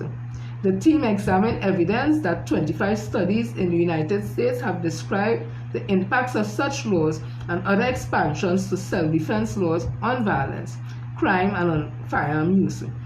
And an additional 7 studies looked at the outcomes of self-defense cases under Florida's stand your ground law. This evidence showed that expanding the right to use deadly force has not reduced crime. In some states, including Florida, violence has increased. Studies based in Florida also suggest that there is racial bias in the legal rulings on self-defense claims. Cases where white citizens were injured were less likely to be considered justifiable than cases where black or brown citizens were killed or injured. Cases involving white citizens were even less likely to be ruled justifiable when defendants were from racial minorities. Lead author Dr. Alexa Yakubovich of Unity Health Toronto and the University of Toronto says, it is critical that policies and lawmakers consider the scientific evidence on the potential impacts of the health and safety of all, especially to social justice. We need more research on how these laws may have impacted people differently in terms of violence and criminal justice outcomes by race and gender. However, the available evidence suggests that the race of victims in self-defense cases have impacted how these legal protections are applied. Just one more. University of Pennsylvania Professor Douglas Weiby, a study author, comments. This comprehensive review of the research on stand your ground laws locates multiple studies finding no evidence of protection and increases in homicide for states where standing ground was enacted. These findings are timely and need to be understood by the legislatures that, as we speak, are considering a standing ground law for their state. The paper effects of law expanding civilian rights to use deadly force in self-defense on violence and crime. A systematic review is published in the journal, American Journal for Public Health. So I hope that when the Honorable Opposition Leader goes to Parliament and they're debating, that they have all these things here that they could talk on. And to the person who's saying that I am saying stupid, that is quite okay. Right? Because I am not like some older that thinking with emotions. I might talk very passionately in what I believe in, but I don't be emotional when I deal in the stuff that I don't use my emotional intelligence. And again, I'm saying, I am not saying nay or hey. I am saying that yes, I understand that people have been affected by crime. They are fed up with the crime, the home invasion. I understand that. There are people who have lost loved ones and they themselves would have been affected. I understand the feelings there, because those are feelings that you can't take away from people. I'm also saying at the same time, if these are laws that are going to come into our country, standing ground laws, we already have laws in our home invasion. I'm not sure what they call that law, but we have home invasion laws. Could we not look at it and see where it needs to be strengthened? Than to adopt standing ground laws from America, where research has shown that it has not stopped crime. In fact, it has increased crime. These are psychologists and doctors who did research in Jennifer Frederick. So I'm saying something as serious as this, where there's emotion running on both sides, it's not something we should enter in loosely, because we may end up biting off more than we can chew. So all I'm saying, there must be conversation had, and this standing ground law explained properly to people who for or who against. What is stupidness that I'm talking in that? Again, because all let us sit and we all let us pass feces through, all they feel everybody like all their head does be right down, they taking in the scent. All let us want me to say them thing at. Because all their head will be stick right up all their anal, where feces will be coming down. All us feel everybody else does be on that same thing. Yeah? It has some of us, we may have a PhD, we don't have a degree, we don't even have sometimes an elementary, but something called common sense. And this era of social media, where communication is even more critical than ever, we need to have conversation with people and not just on your phone searching and looking for stuff. Because people need to understand what is happening. And no longer could we simply say, we go do this and they go understand after. No. And this way, you can't say that and you can't say this and you can't say that, them days done. Once you're respectful, you should be allowed to have your say, whether people like it or don't like it, or they agree or they don't agree. Because everybody have a voice. Some people talk in different ways. There are some people, they're not verbal, but their action will tell you what they think. Yeah? So everybody must be allowed to be a part of this very, very serious situation in this country, where crime is concerned, home invasion is concerned, where people have lost loved ones, where people have experienced violence, where people are, the emotion running high, and they want to bring a law where I said there's no legal right for you to retreat from anything. And that is my concern. That's my only concern, you know, that you don't have a legal right to retreat if it is safe for you to retreat. So there's no need for you to de-escalate nothing. He had hurt, she had hurt, what the ass happen. That's basically what it is. What about the parent who put away the gun proper? We have heard that, we have seen children who take the parent's gun and use it and shoot one another by mistake or that. And that child take that gun and go to school with it. Or they think about all them kind of things. So this is a conversation where all voices must be heard. So if you find I'm talking stupidness, great, is because your head stick up in your ass. So when you smell it, then you feel everybody's a part of that. Let me continue. I make no apology for the things I say, you know, because me ain't lying on nobody. And if you disrespect me, I go disrespect you. I always tell all of that. You disrespect me by saying I talking stupidness, I will disrespect you back. Me have a problem if I disrespect somebody, disrespect me, because then I go be looking fit. I go take, but me and disrespect you. We're coming on my life to disrespect me for. If you don't like what I'm saying, go. Go from here and go on UNC pages. Go on the people pages. Don't come on my blasted page to tell me nothing. You don't want to hear? Leave.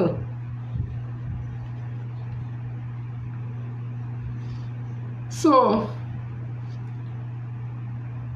I see,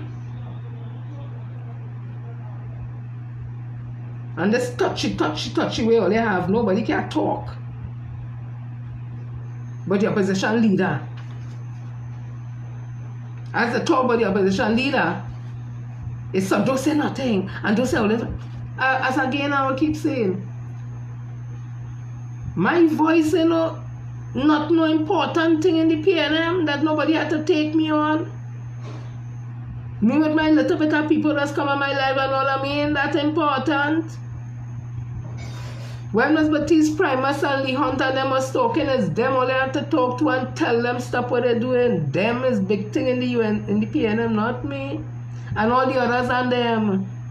Gatsby, Dolly, Foster, Cummins, all them is big watching in the PNM, not me. Tell them what they're saying and how the things they're doing because it ain't looking too right. Talk to them.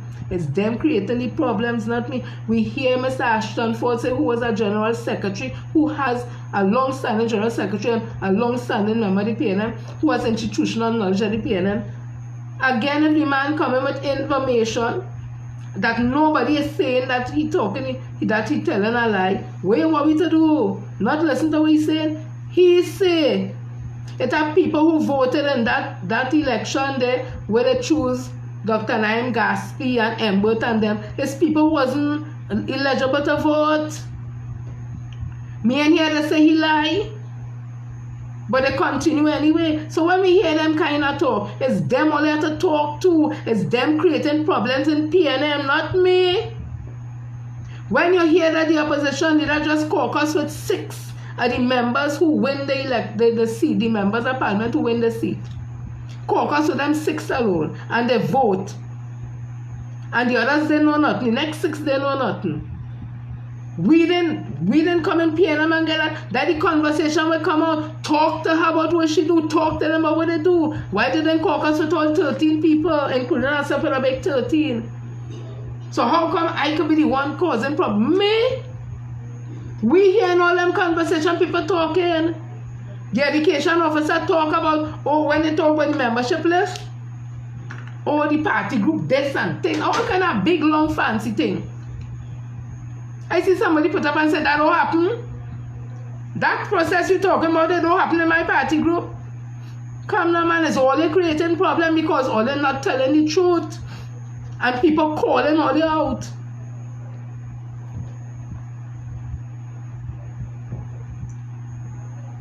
Who was registering people up in Shogunas?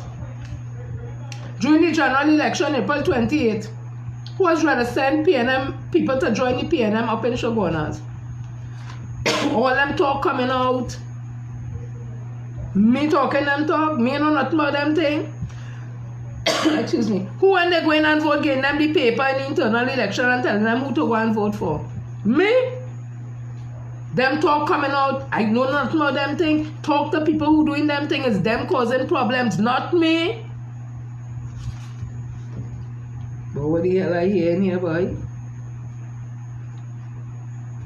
So this was in Ariate's story, PNM game changers critical of Penny's failure and Senate pick. You have to be open for criticism. I'm not a part of this group. I don't know who it is and I don't want to know who it is. Them doing the thing, whoever it is, I have nothing to do with that. I just love it all the thing. The group of People's National Movement, PNM members, anonymously titled Game Changers 2025, who are dissatisfied with the decisions taken by the party leadership, continue to issue press statements critical of key PNM office holders, including opposition leader Penelope Beckers. The changemakers criticized Beckers, who they said remained silent on major issues. Kamna Pasabi Sessa insults official daily and Penelope responds. Leadership with a gentle touch. That's not leadership, that's abdication. The people are tired of stick fighting antics, coconut cutting photo ops, and empty rhetoric. We want them saying that. We want bold, forward-looking, pragmatic leadership, the group said in a statement issued on Sunday night. Penelope Beckers-Robinson's decision to appoint 2 defeated candidates from the 2025 general election and one who failed to get nomination prior to dropping out as PNM senator is more than questionable. It is a betrayal of the very message sent by over 100,000 disenchanted PNM voters who either stayed home or voted against the party, it's added. The changemakers were referring to Foster Cummings and Faris Alwari as the defeated candidates and Amy Brown as the person who dropped out of the race for the Diego Martin West candidacy. Let us be clear, not because the UNC does it means that the PNM should. Leadership demands leadership demands moral clarity, not mimicry. And the argument that Dr. Rowley did the same is no excuse for continuing a broken tradition. This is a moment to break with the old politics, not double down on it. The Senate must never become a rehabilitation center for political failure. While we commend the inclusion of 2 promising young lawyers, Ms. Janelle John Bates and Ms. Melanie Roberts-Ragman, this glimmer of progress is overshadowed by the return of individuals who were soundly rejected by the electorate, the release said. We must address the most foolish narrative currently being peddled, that these individuals are needed because they bring experience. Since when did failure become the currency of qualification? A movement of over 100,000 members must surely contain fresher, brighter minds with the integrity and vision required to contribute to national development. The global political landscape shows that renewal and generational transition are necessary for party survival. Look no further than UK Labour revival under Keir Starmer or France political reshuffling. Leaders must read the moment and adapt. Penny has misread the room and is marching the PNM down a path of prolonged irrelevance in opposition, the changemakers said. Let's be blunt, this is not leadership, it's survivalism masquerading as strategy. Commenting on the Senate lineup, the changemakers said, did we need more lawyers? Where's the diversity of skill, thought and representation? Outside of Senator Dan Paul, there is no clear evidence of an opposition prepared to lead. People are talking whoever they are, and they must be encouraged to speak because that's where you learn what is happening. We cannot know because we have a new opposition leader that everybody say, oh, don't say nothing, let me just go along with it. No. If all they did that under Dr. Rowley, that's all their business. Don't drag people in that. If all they say Dr. Rowley was this and you do this and all they sit down there and all they take that, that's all their business. Don't now try to tell people, don't talk out and don't say nothing because you're going to make PNM look bad. We'd rather talk out for PNM to look bad. PNM looking bad all by themselves. All by themselves right now. It is not something that can be treated with or can be dealt with. As I told somebody, 33-3 was a challenge, 29-12 was a challenge. There was issues with Dr. Eric Eustace Williams and Carl Hudson Phillip. There were issues with him, Dr. Eric Williams and Hector McLean. There were issues with Vincent Last and the next one. PNM always had issues. PNM always had Kuchura and Bacchanal, but we didn't have social media. But who put this in social media? Who put this in social media? Coming out at General Council meeting. Coming out at General Council meeting. Mrs. Baptiste Primus would have vexed with public officers. I'm saying it here. I love you dearly as a sister in Labour because you'll always be my hero in Labour. For what to do with PSA and as a woman for 20-something years in the Labour movement. Around them blasted Dutty man and them, I say so. But you, Mrs. Baptiste Primus, would have never condone general council reps coming out of a meeting where it had Lillian, and disaffection with what you say, he said, this one say, and going to the media. You would have never tolerate that. Tell me a lie, Madam Baptiste Primus, and I still call you Madam. You would have ever tolerate we come out at a general council meeting where there's a disagreement on anything, and inside there you have people, if all they don't know, it is a real disagreement in the PSA. Under Mrs. Baptiste Primus' leadership, under Duke, Baptiste, all of them. We only start to talk out under Duke because Duke stopped letting us have the general council where we could talk. Because in general council, it's one thing with she's allowing general council. You stand up, you think, you do the right thing, whatever the standing orders, all that. But you say, real back and along go through it. It is a reach where people want to size up the fight inside it. Wasa Teresa come down and want to shut down the meeting and all kind of thing, come down with cow chain and all. It's a real back and all inside it. But you used to see anybody going to the media. All they used to see anybody going to the media and tell the media what go on in general council in PSA. Under Ms. Baptiste Primus' time, never. She was the one who will talk whatever because she was the face of the PSA and she's the one to do all the talking on behalf of PSA, all that. So Ms. Baptiste Primus, because of that, I don't like your politics. You went and put PNM General Council business out on social media. And it's all they start this. So all who didn't stop she and all who was in agreement for she to do it, it backfired and all they know because people talking all over the place. All they deal with that. Go deal with them with who do that, not we. If nobody they come out and say nothing, we'll just say shoo, and we know nothing. And PNM when I go about it doing the thing, fight up, ting up till they get it right. Instead of that, all they make it a public spectacle and it all they know. People can't unsee what they don't see. It done out. So all they deal with it and get on with the business. I am seeing that the mayor of Port of Spain throwing his hat into the ring for some position in the local in the internal election. I don't know what position, whatever. But inside that, the news reports say that they contacted Dominic Romaine and he indicated that he will be putting his hat in the ring for social media officer. I call MP Romaine and I asked him. He said nobody called him, no news reporter called him, and he never give no response to nothing. He said it's something under consideration and he still have enough time. But no way did he have no interview with nobody, no reporter call him, and he tell them he going up for the social media officer position. So I just wanted to put that there.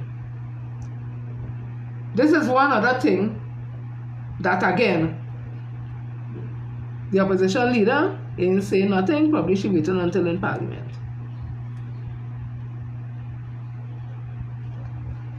Trinidad and Tobago, 2025.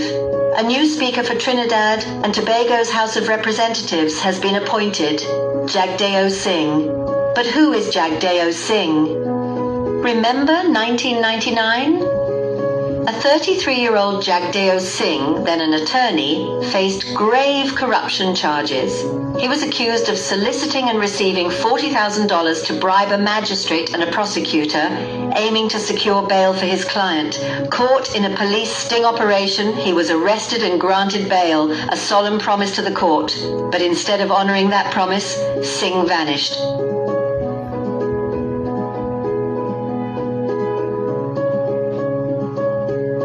A warrant was issued for his arrest. He was considered on the run in New York, leaving a substantial $150,000 bail bond in jeopardy. This was not a legal strategy. It was a clear failure to uphold his obligations to the very justice system he operated within. Now, some will argue the Privy Council later quashed his corruption convictions in 2005. But let us be absolutely clear. The Privy Council did not erase the fact that Jagdeo Singh failed to appear in court. They did not erase the warrant issued for his arrest. They did not erase the perception that he chose to flee justice. The facts of his behavior remain.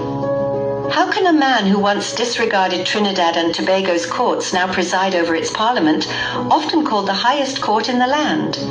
The very individual tasked with upholding parliamentary order, integrity, and respect for legal process carries this indelible mark. This appointment, made by Kamla Prasad Bisesar, shows a profound lapse in judgment. Both the Parliament and the nation deserve a speaker whose past unequivocally demonstrates unwavering respect for the rule of law, not a history of evasion. This is a matter of profound public confidence. Will Trinidad and Tobago accept this standard for their highest office?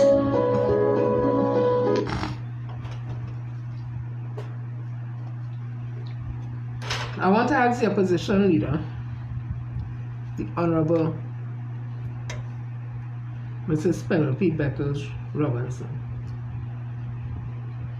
I generally ask you this question. You think the PNM could have put a speaker of the House with what I just played here? And the UNC and the community and the people of this country speak out against it, and PNM had to drag back the person? Or do you think PNM would ever think about putting up somebody? And again, I have no thing about it. I'm just talking about whether or not the Privy Council squash or not, as the person was residing there. They didn't squash the fact that they had to put a warrant for him and he was on bail. They didn't squash all them things. I think it had to do, if I'm not mistaken, the fact that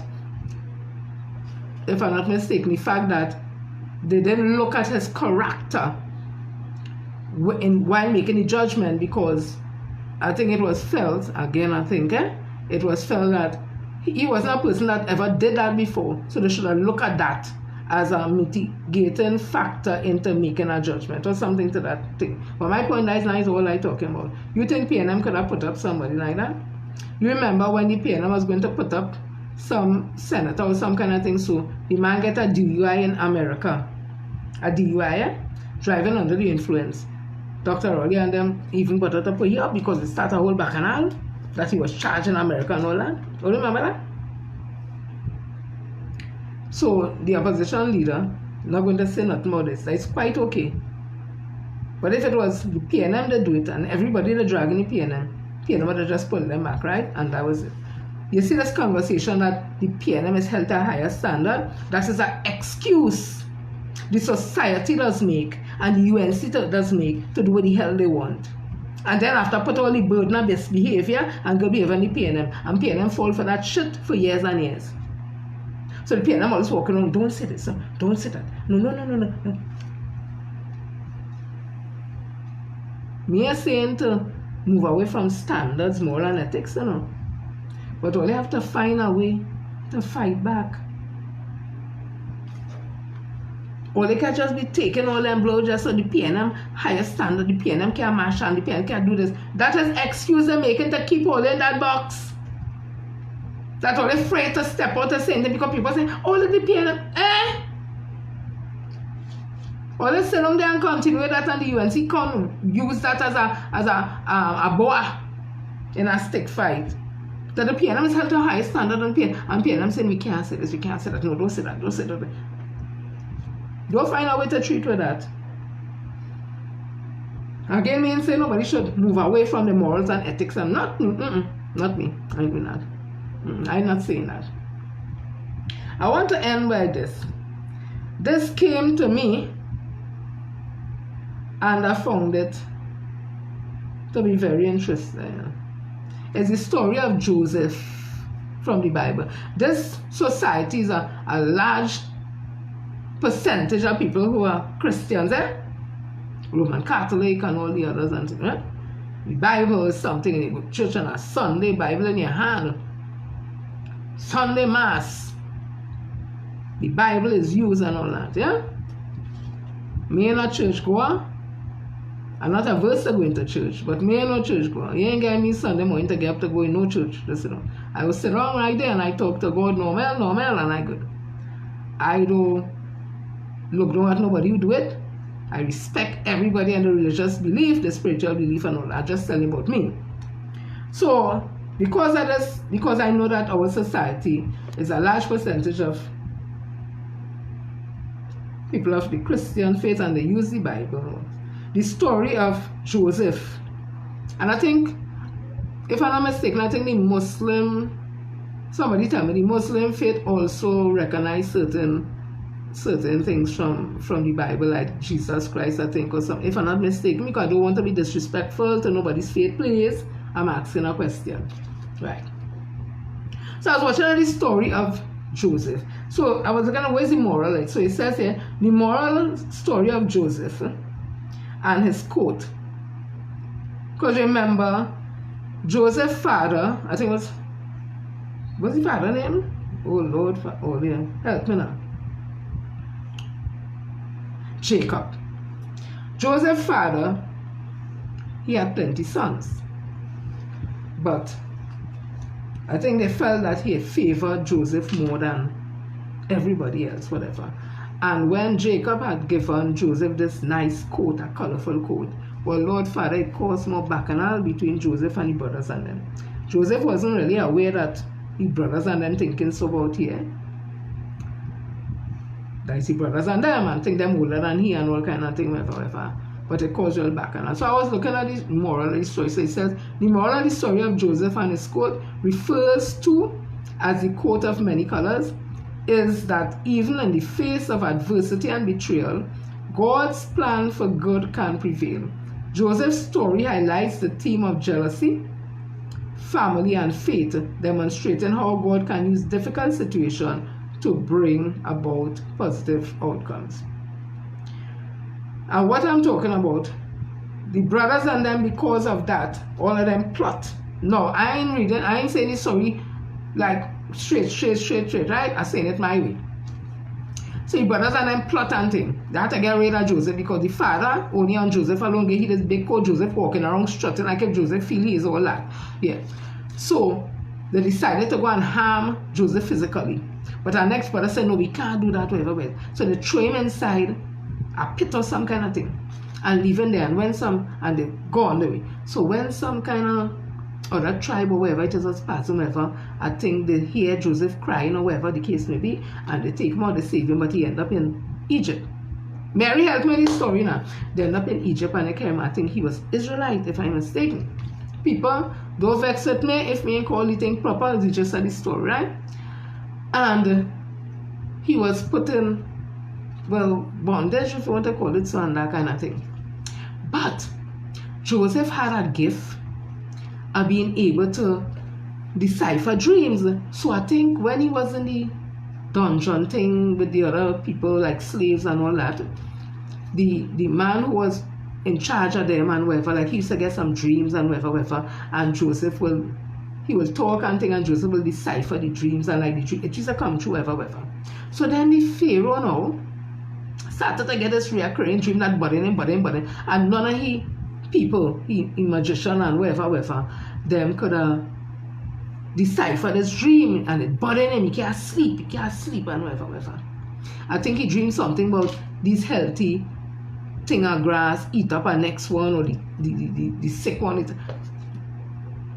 right? Something to do with that. The sick eat up the healthy, or vice versa, whatever it is. He couldn't decipher what it means.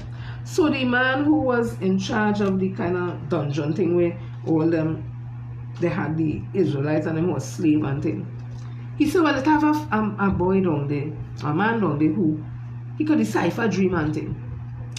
So the Pharaoh sent for him and thing, and the Pharaoh tell him the dream, and he deciphered it. What he deciphered is this: listen, for 7 years we gonna have food, we gonna have plant thing, everything. You see, for them 7 years, we build big shed and what, and we harvest everything, harvest, because for the next 7 years we go meet famine. We go have real famine and hunger and all them things, we go have enough food to eat and thing. So the Pharaoh take his word and thing, and it's really happening truth and whatever. And when the famine start, them used to be all nation all over used to come to them to get food, and Joseph was the man in charge of all that, right? So that was the story there in a way. So let me continue. So jealousy and favoritism. Joseph's father Jacob favored him with the ornate coat, leading to jealousy and resentment from his brothers. The brothers, motivated by jealousy, plot to harm him and Joseph and ultimately sell him into slavery. Despite the hardship, God was with Joseph, guiding him through his trial and tribulations. If I didn't do justice to the story, you'll forgive me now, but all you get the gist, right? Joseph's story culminates in his rise to power in Egypt, where he eventually forgets his brother and provides for their family during famine. Joseph's unwavering faith in God helps him endure difficult times and trusts God's plan will ultimately lead them to good. So, working together for good, Joseph's brother's action, though intended for evil, ultimately served God's plan to preserve Jacob's family in Egypt, as Joseph himself acknowledged. So, as I was saying again, so Joseph's family and them end up coming to Egypt to get food and whatever. But Joseph recognized them didn't recognize he. And he talked to them and I think he even asked them with his father and all that. But the thing is this, Joseph didn't have hate for them and all that. So what Joseph did, I think Joseph takes something, or tell one of the people take something and put it in one of them basket or whatever. And then when they were leaving, they hold them and say the thief. And they had it in the little brother Reuben, I think was his name in his thing, right? And when they say, Joseph said, well, they will hold he. And I think they say, no, we can't go back home without Ruth, because the father don't lose one son already. They know what he could do if he loses his son, and they beg for the brother and thing. And Joseph saw how they had love for the brother and all that and all that and all that. The end of the whole thing is this. Joseph tell them go for the father and come back and thing, and then he think himself, and they realize it's the brother and they had love for him, they asked for forgiveness and whatever, and they were able to have food and all that. So the story is really is this. You see, when people jealous, yeah, and they feel they do you something because they feel they take away your light and they embarrass you and all them kind of thing, sometimes they don't understand, and you doing that is elevating you more. So the trial and tribulation you going through, you tell yourself, oh God, but you know what they're doing? It's like going through the fire and burning and coming out and the next sign shining. And the people who do it the wrong, themselves just have to come right back. Ask for help, look for help, or everybody make them out for how they're wicked. And then everybody look to you and say, so, let me tell you, I go in with this story, I'll end in with this mere business for this thing. I tell him I member of Parliament, MP Stuart Richard Young. Don't study the ridicule that they put you through. Don't study all the things they're saying and all who fighting and backstabbing and all who say they're supporting you, and instead of supporting, they're going all over the place and saying all that. Don't study them things. Yes, it hurts. Because I know you're a genuine person, you could feel it. People who have good intuition could feel your genuineness. You're perfect because no man perfect. You didn't deserve. Don't matter the one that said Dr. Ronnie bring you. You didn't deserve how you get treated and they continue to treat you. You don't deserve it. But I'm telling you something. I tell my member of Parliament something. Hold your head high. You ain't do nobody nothing. You was doing it in genuine love and togetherness. And they see the love. They see the love that the people on the ground had for you. And in my opinion, like they get them worried. Because like them don't get that kind of love. I seen Sandy Grandi. You take almost 10 minutes to get on the stage and see some of them face. And it's not because you play thing. People were generally coming to hug you, cheering and all that. And you're that type of person, you don't shun nobody. So all who think, all they do, Minister Stuart Richard Young something by embarrassing him, by betraying him, by treating him as if he do something wrong. Let me tell you something. The stone the builder refused. You feel the stone have to look like we? You feel the stone have to be black and African? You feel the stone have to be Indian or Chinese or Syrian? It could be anybody. The stone that the builder refused that become the chief cornerstone. And sometimes when people feel they're doing a thing,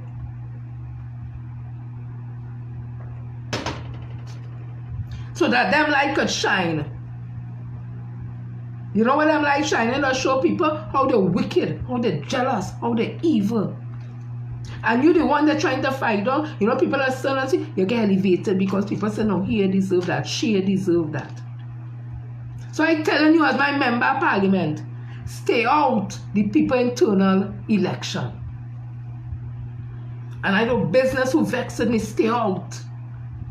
Where's the membership list? We hear who register who. We ain't see no auditing, nothing at all. Let me not say we because I ain't no big thing, whatever. But people saying they ain't see no audited list, they ain't have no membership list. How could you have an internal election and no membership list of people to see what's going on? In the PSA, when we have an election, we just make noise and get on and want to go to court to stop election because we ain't get the membership list because the general secretary, I talking about PSA, the general secretary job is to get the membership list in order so we know all who voted, all who financially legible, who drop out, who ain't drop out and that. And the list is sanitized, not sanitized to put this and put that, but sanitized and send that this list again, this is the voters on it. In the PSA, actions with these primers, that's what we just do. When did it stop the injunction in 2017 election? Because of that, the membership list, PSA. So PSA is a small union. We mustn't have as much members as the People's National Movement. And you tell me people ain't getting the membership list and all them thing and who was registered and all them kind of thing, wherever it is. So when people talk about it looking like it's rigged and looking like it's skewed and all that, you can vex the people. As I said in PSA, we used to want to see the elections and the general secretary of the PSA had the duties to do, and if they didn't do it, that used to end up in court case. So what I'm talking about, I tell my member of parliament again, all of them who shun you, embarrass you, insult you, who fool you into thinking that you had a support, you don't worry. Yes, it'll be hurt because as a human being you have feelings, but don't worry. You keep doing the right thing, keep doing what is right for in the interest of Trinidad and Tobago, not in the interest of power and position and money. Do it in the interest of Trinidad and Tobago, and people will recognize your worth. I say so, let them go back and say I say so. John and I feel it could be Anton, the hot mic thing, where the girl he's talking about this army whatever, and that become a big issue. The speaker of the house and all this, and he said went overboard. But talking about it like if Zami is a word we don't use in this country. Everybody, well, not them young children, but we all in 60s, 50s, and we know the hell when they say people Zami and what I mean. That's an insult. As I tell somebody, so if they say Tom and Mary going in the bush and have sex, that is an insult. Anywho, so as I was saying, don't worry. The stony builder refuses to end up being the head cornerstone.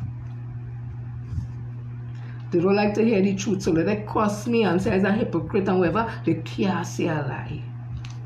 I don't want position in PNM. I don't want nobody in PNM give me nothing. I don't eat out. I try my best to eat before I go anyway. I did drink anything because I don't drink alcohol. And I don't push up myself in no function they having and all that. So, me and saying and doing what I thinking because I want something, Papa. No, rephrase that. I want something. Here what I want. I want the PNM to be the strongest to stand up against the opposition on 2030 come. We beat the backside. That's what I want. That's what I want.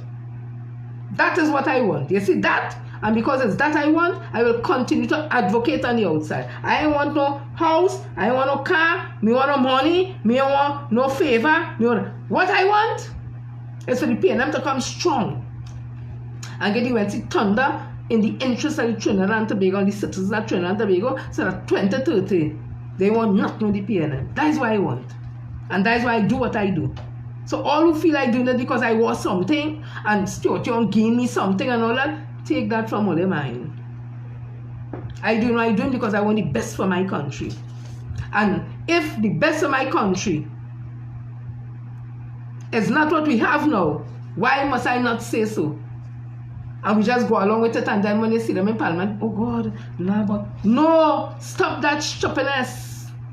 Stop that stupidness. So let me see all who here. Debbie, Kiki, Gail, Elizabeth, Rosemary, Destiny, Lucy, Shireen, Owen, Sharon, Ruthven, happy birthday again, Ruthven. Nesta, hope you also want to play the song for you. Paula, Andre, Brian, Joseph, Cassie, Diamond, Trini Jewels, Jennifer Dorset, Kathleen, Denise, Andre Ross, Angela Rodriguez. Loco. Miss Loco, I was really supposed to call you. Please accept my condolences. I heard from Miss Pauline. My apologies for not getting in contact with you. I hope everything is well. I will really try to give you a call probably when we finish here, right? Anne-Marie, Yvonne Hollister, Rosalind, Norton Gogis, Cheryl Hall, my old friend from Pune, Bernadine Proud, Lenore, Herman Philip, Elise, Philomene, Joanne, Balti. All of that is a man, eh? He put me in my place. He says a man and a woman. Angela, Jenny Joseph, Sharon R. Williams, Mary Hare, my whole friend. I wouldn't tell all from me. Ali, Lucy, and Stuart, but she could contest the things I talk about the PSA. Mary, tell me when I come from, call no name if I lie, but how General Council was if we used to come out in the days of Ms. Matisse Primus and go to any media to talk about the bacchanal we have in PSA. Arlene, Donna, Leslie, because that could have ended up getting suspended as a General Council member and even expelled. Tell me if I lie, Mary. Leslie, Valerie, Yvette, Joycelyn, Ophelia, Hazel, Mr. Frank, Joycelyn, Helen Rasunas Pleasantville, Marie, Figaro, Leonard, Gail Andres, Jackson, Anton Batiste, Charles Chris, my whole family from Pune, Emmeline. I hope you're feeling well, Charles. You're under the weather. Sarah, Bethel, McIntosh. So I want to thank you all for listening, lockdown tuning. So facts and stuff. To love it everything. But at the end of the day, it's facts and stuff and things, right? And again, I make no apologies for what I say. People may not like how I say it. That's okay. Not everybody like my style of delivery. I understand that. There are people's style of delivery I don't like either. Like the opposition leader, I don't like her delivery. And it's within my rights to say that. Yeah? Okay. So, see you all on Friday, God's Spare on accounting. So, comment something fresh, something new. You say girl Jen, Sister Jenny, Auntie Jenny. And if you want to get formulas, Miss Jennifer Frederick. Another edition, let me talk the thing. And as I say again, my interpretation of the story with Joseph and quote and all that may not have been on point, but all they know the gist of it, all they understand, and meant no disrespect, none at all. But I know all they know the story and the point I was trying to make, right? Hi, Diane, Alad Mohammed. So, blessings, people, and I continue to trod on, and as I continue to say it again, if it was closing the fridge, whatever it is, so come on my page, my Facebook page, and if I respond to all the page, call me a hypocrite, call me a say as a jackass, tell me I'm talking shit, tell me I have false narrative, or whatever. But not one more thing, all they can tell me what is the capability and the ability of the present opposition leader in carrying this PNM with 13 members, including herself, forward. Or they can tell me that, yeah? So that is why I continue to say again, until I could see that, I continue to see a performance, and it has not been a strong one. When I read articles about her done by deceased Selwyn Ryan, it does not paint a good picture.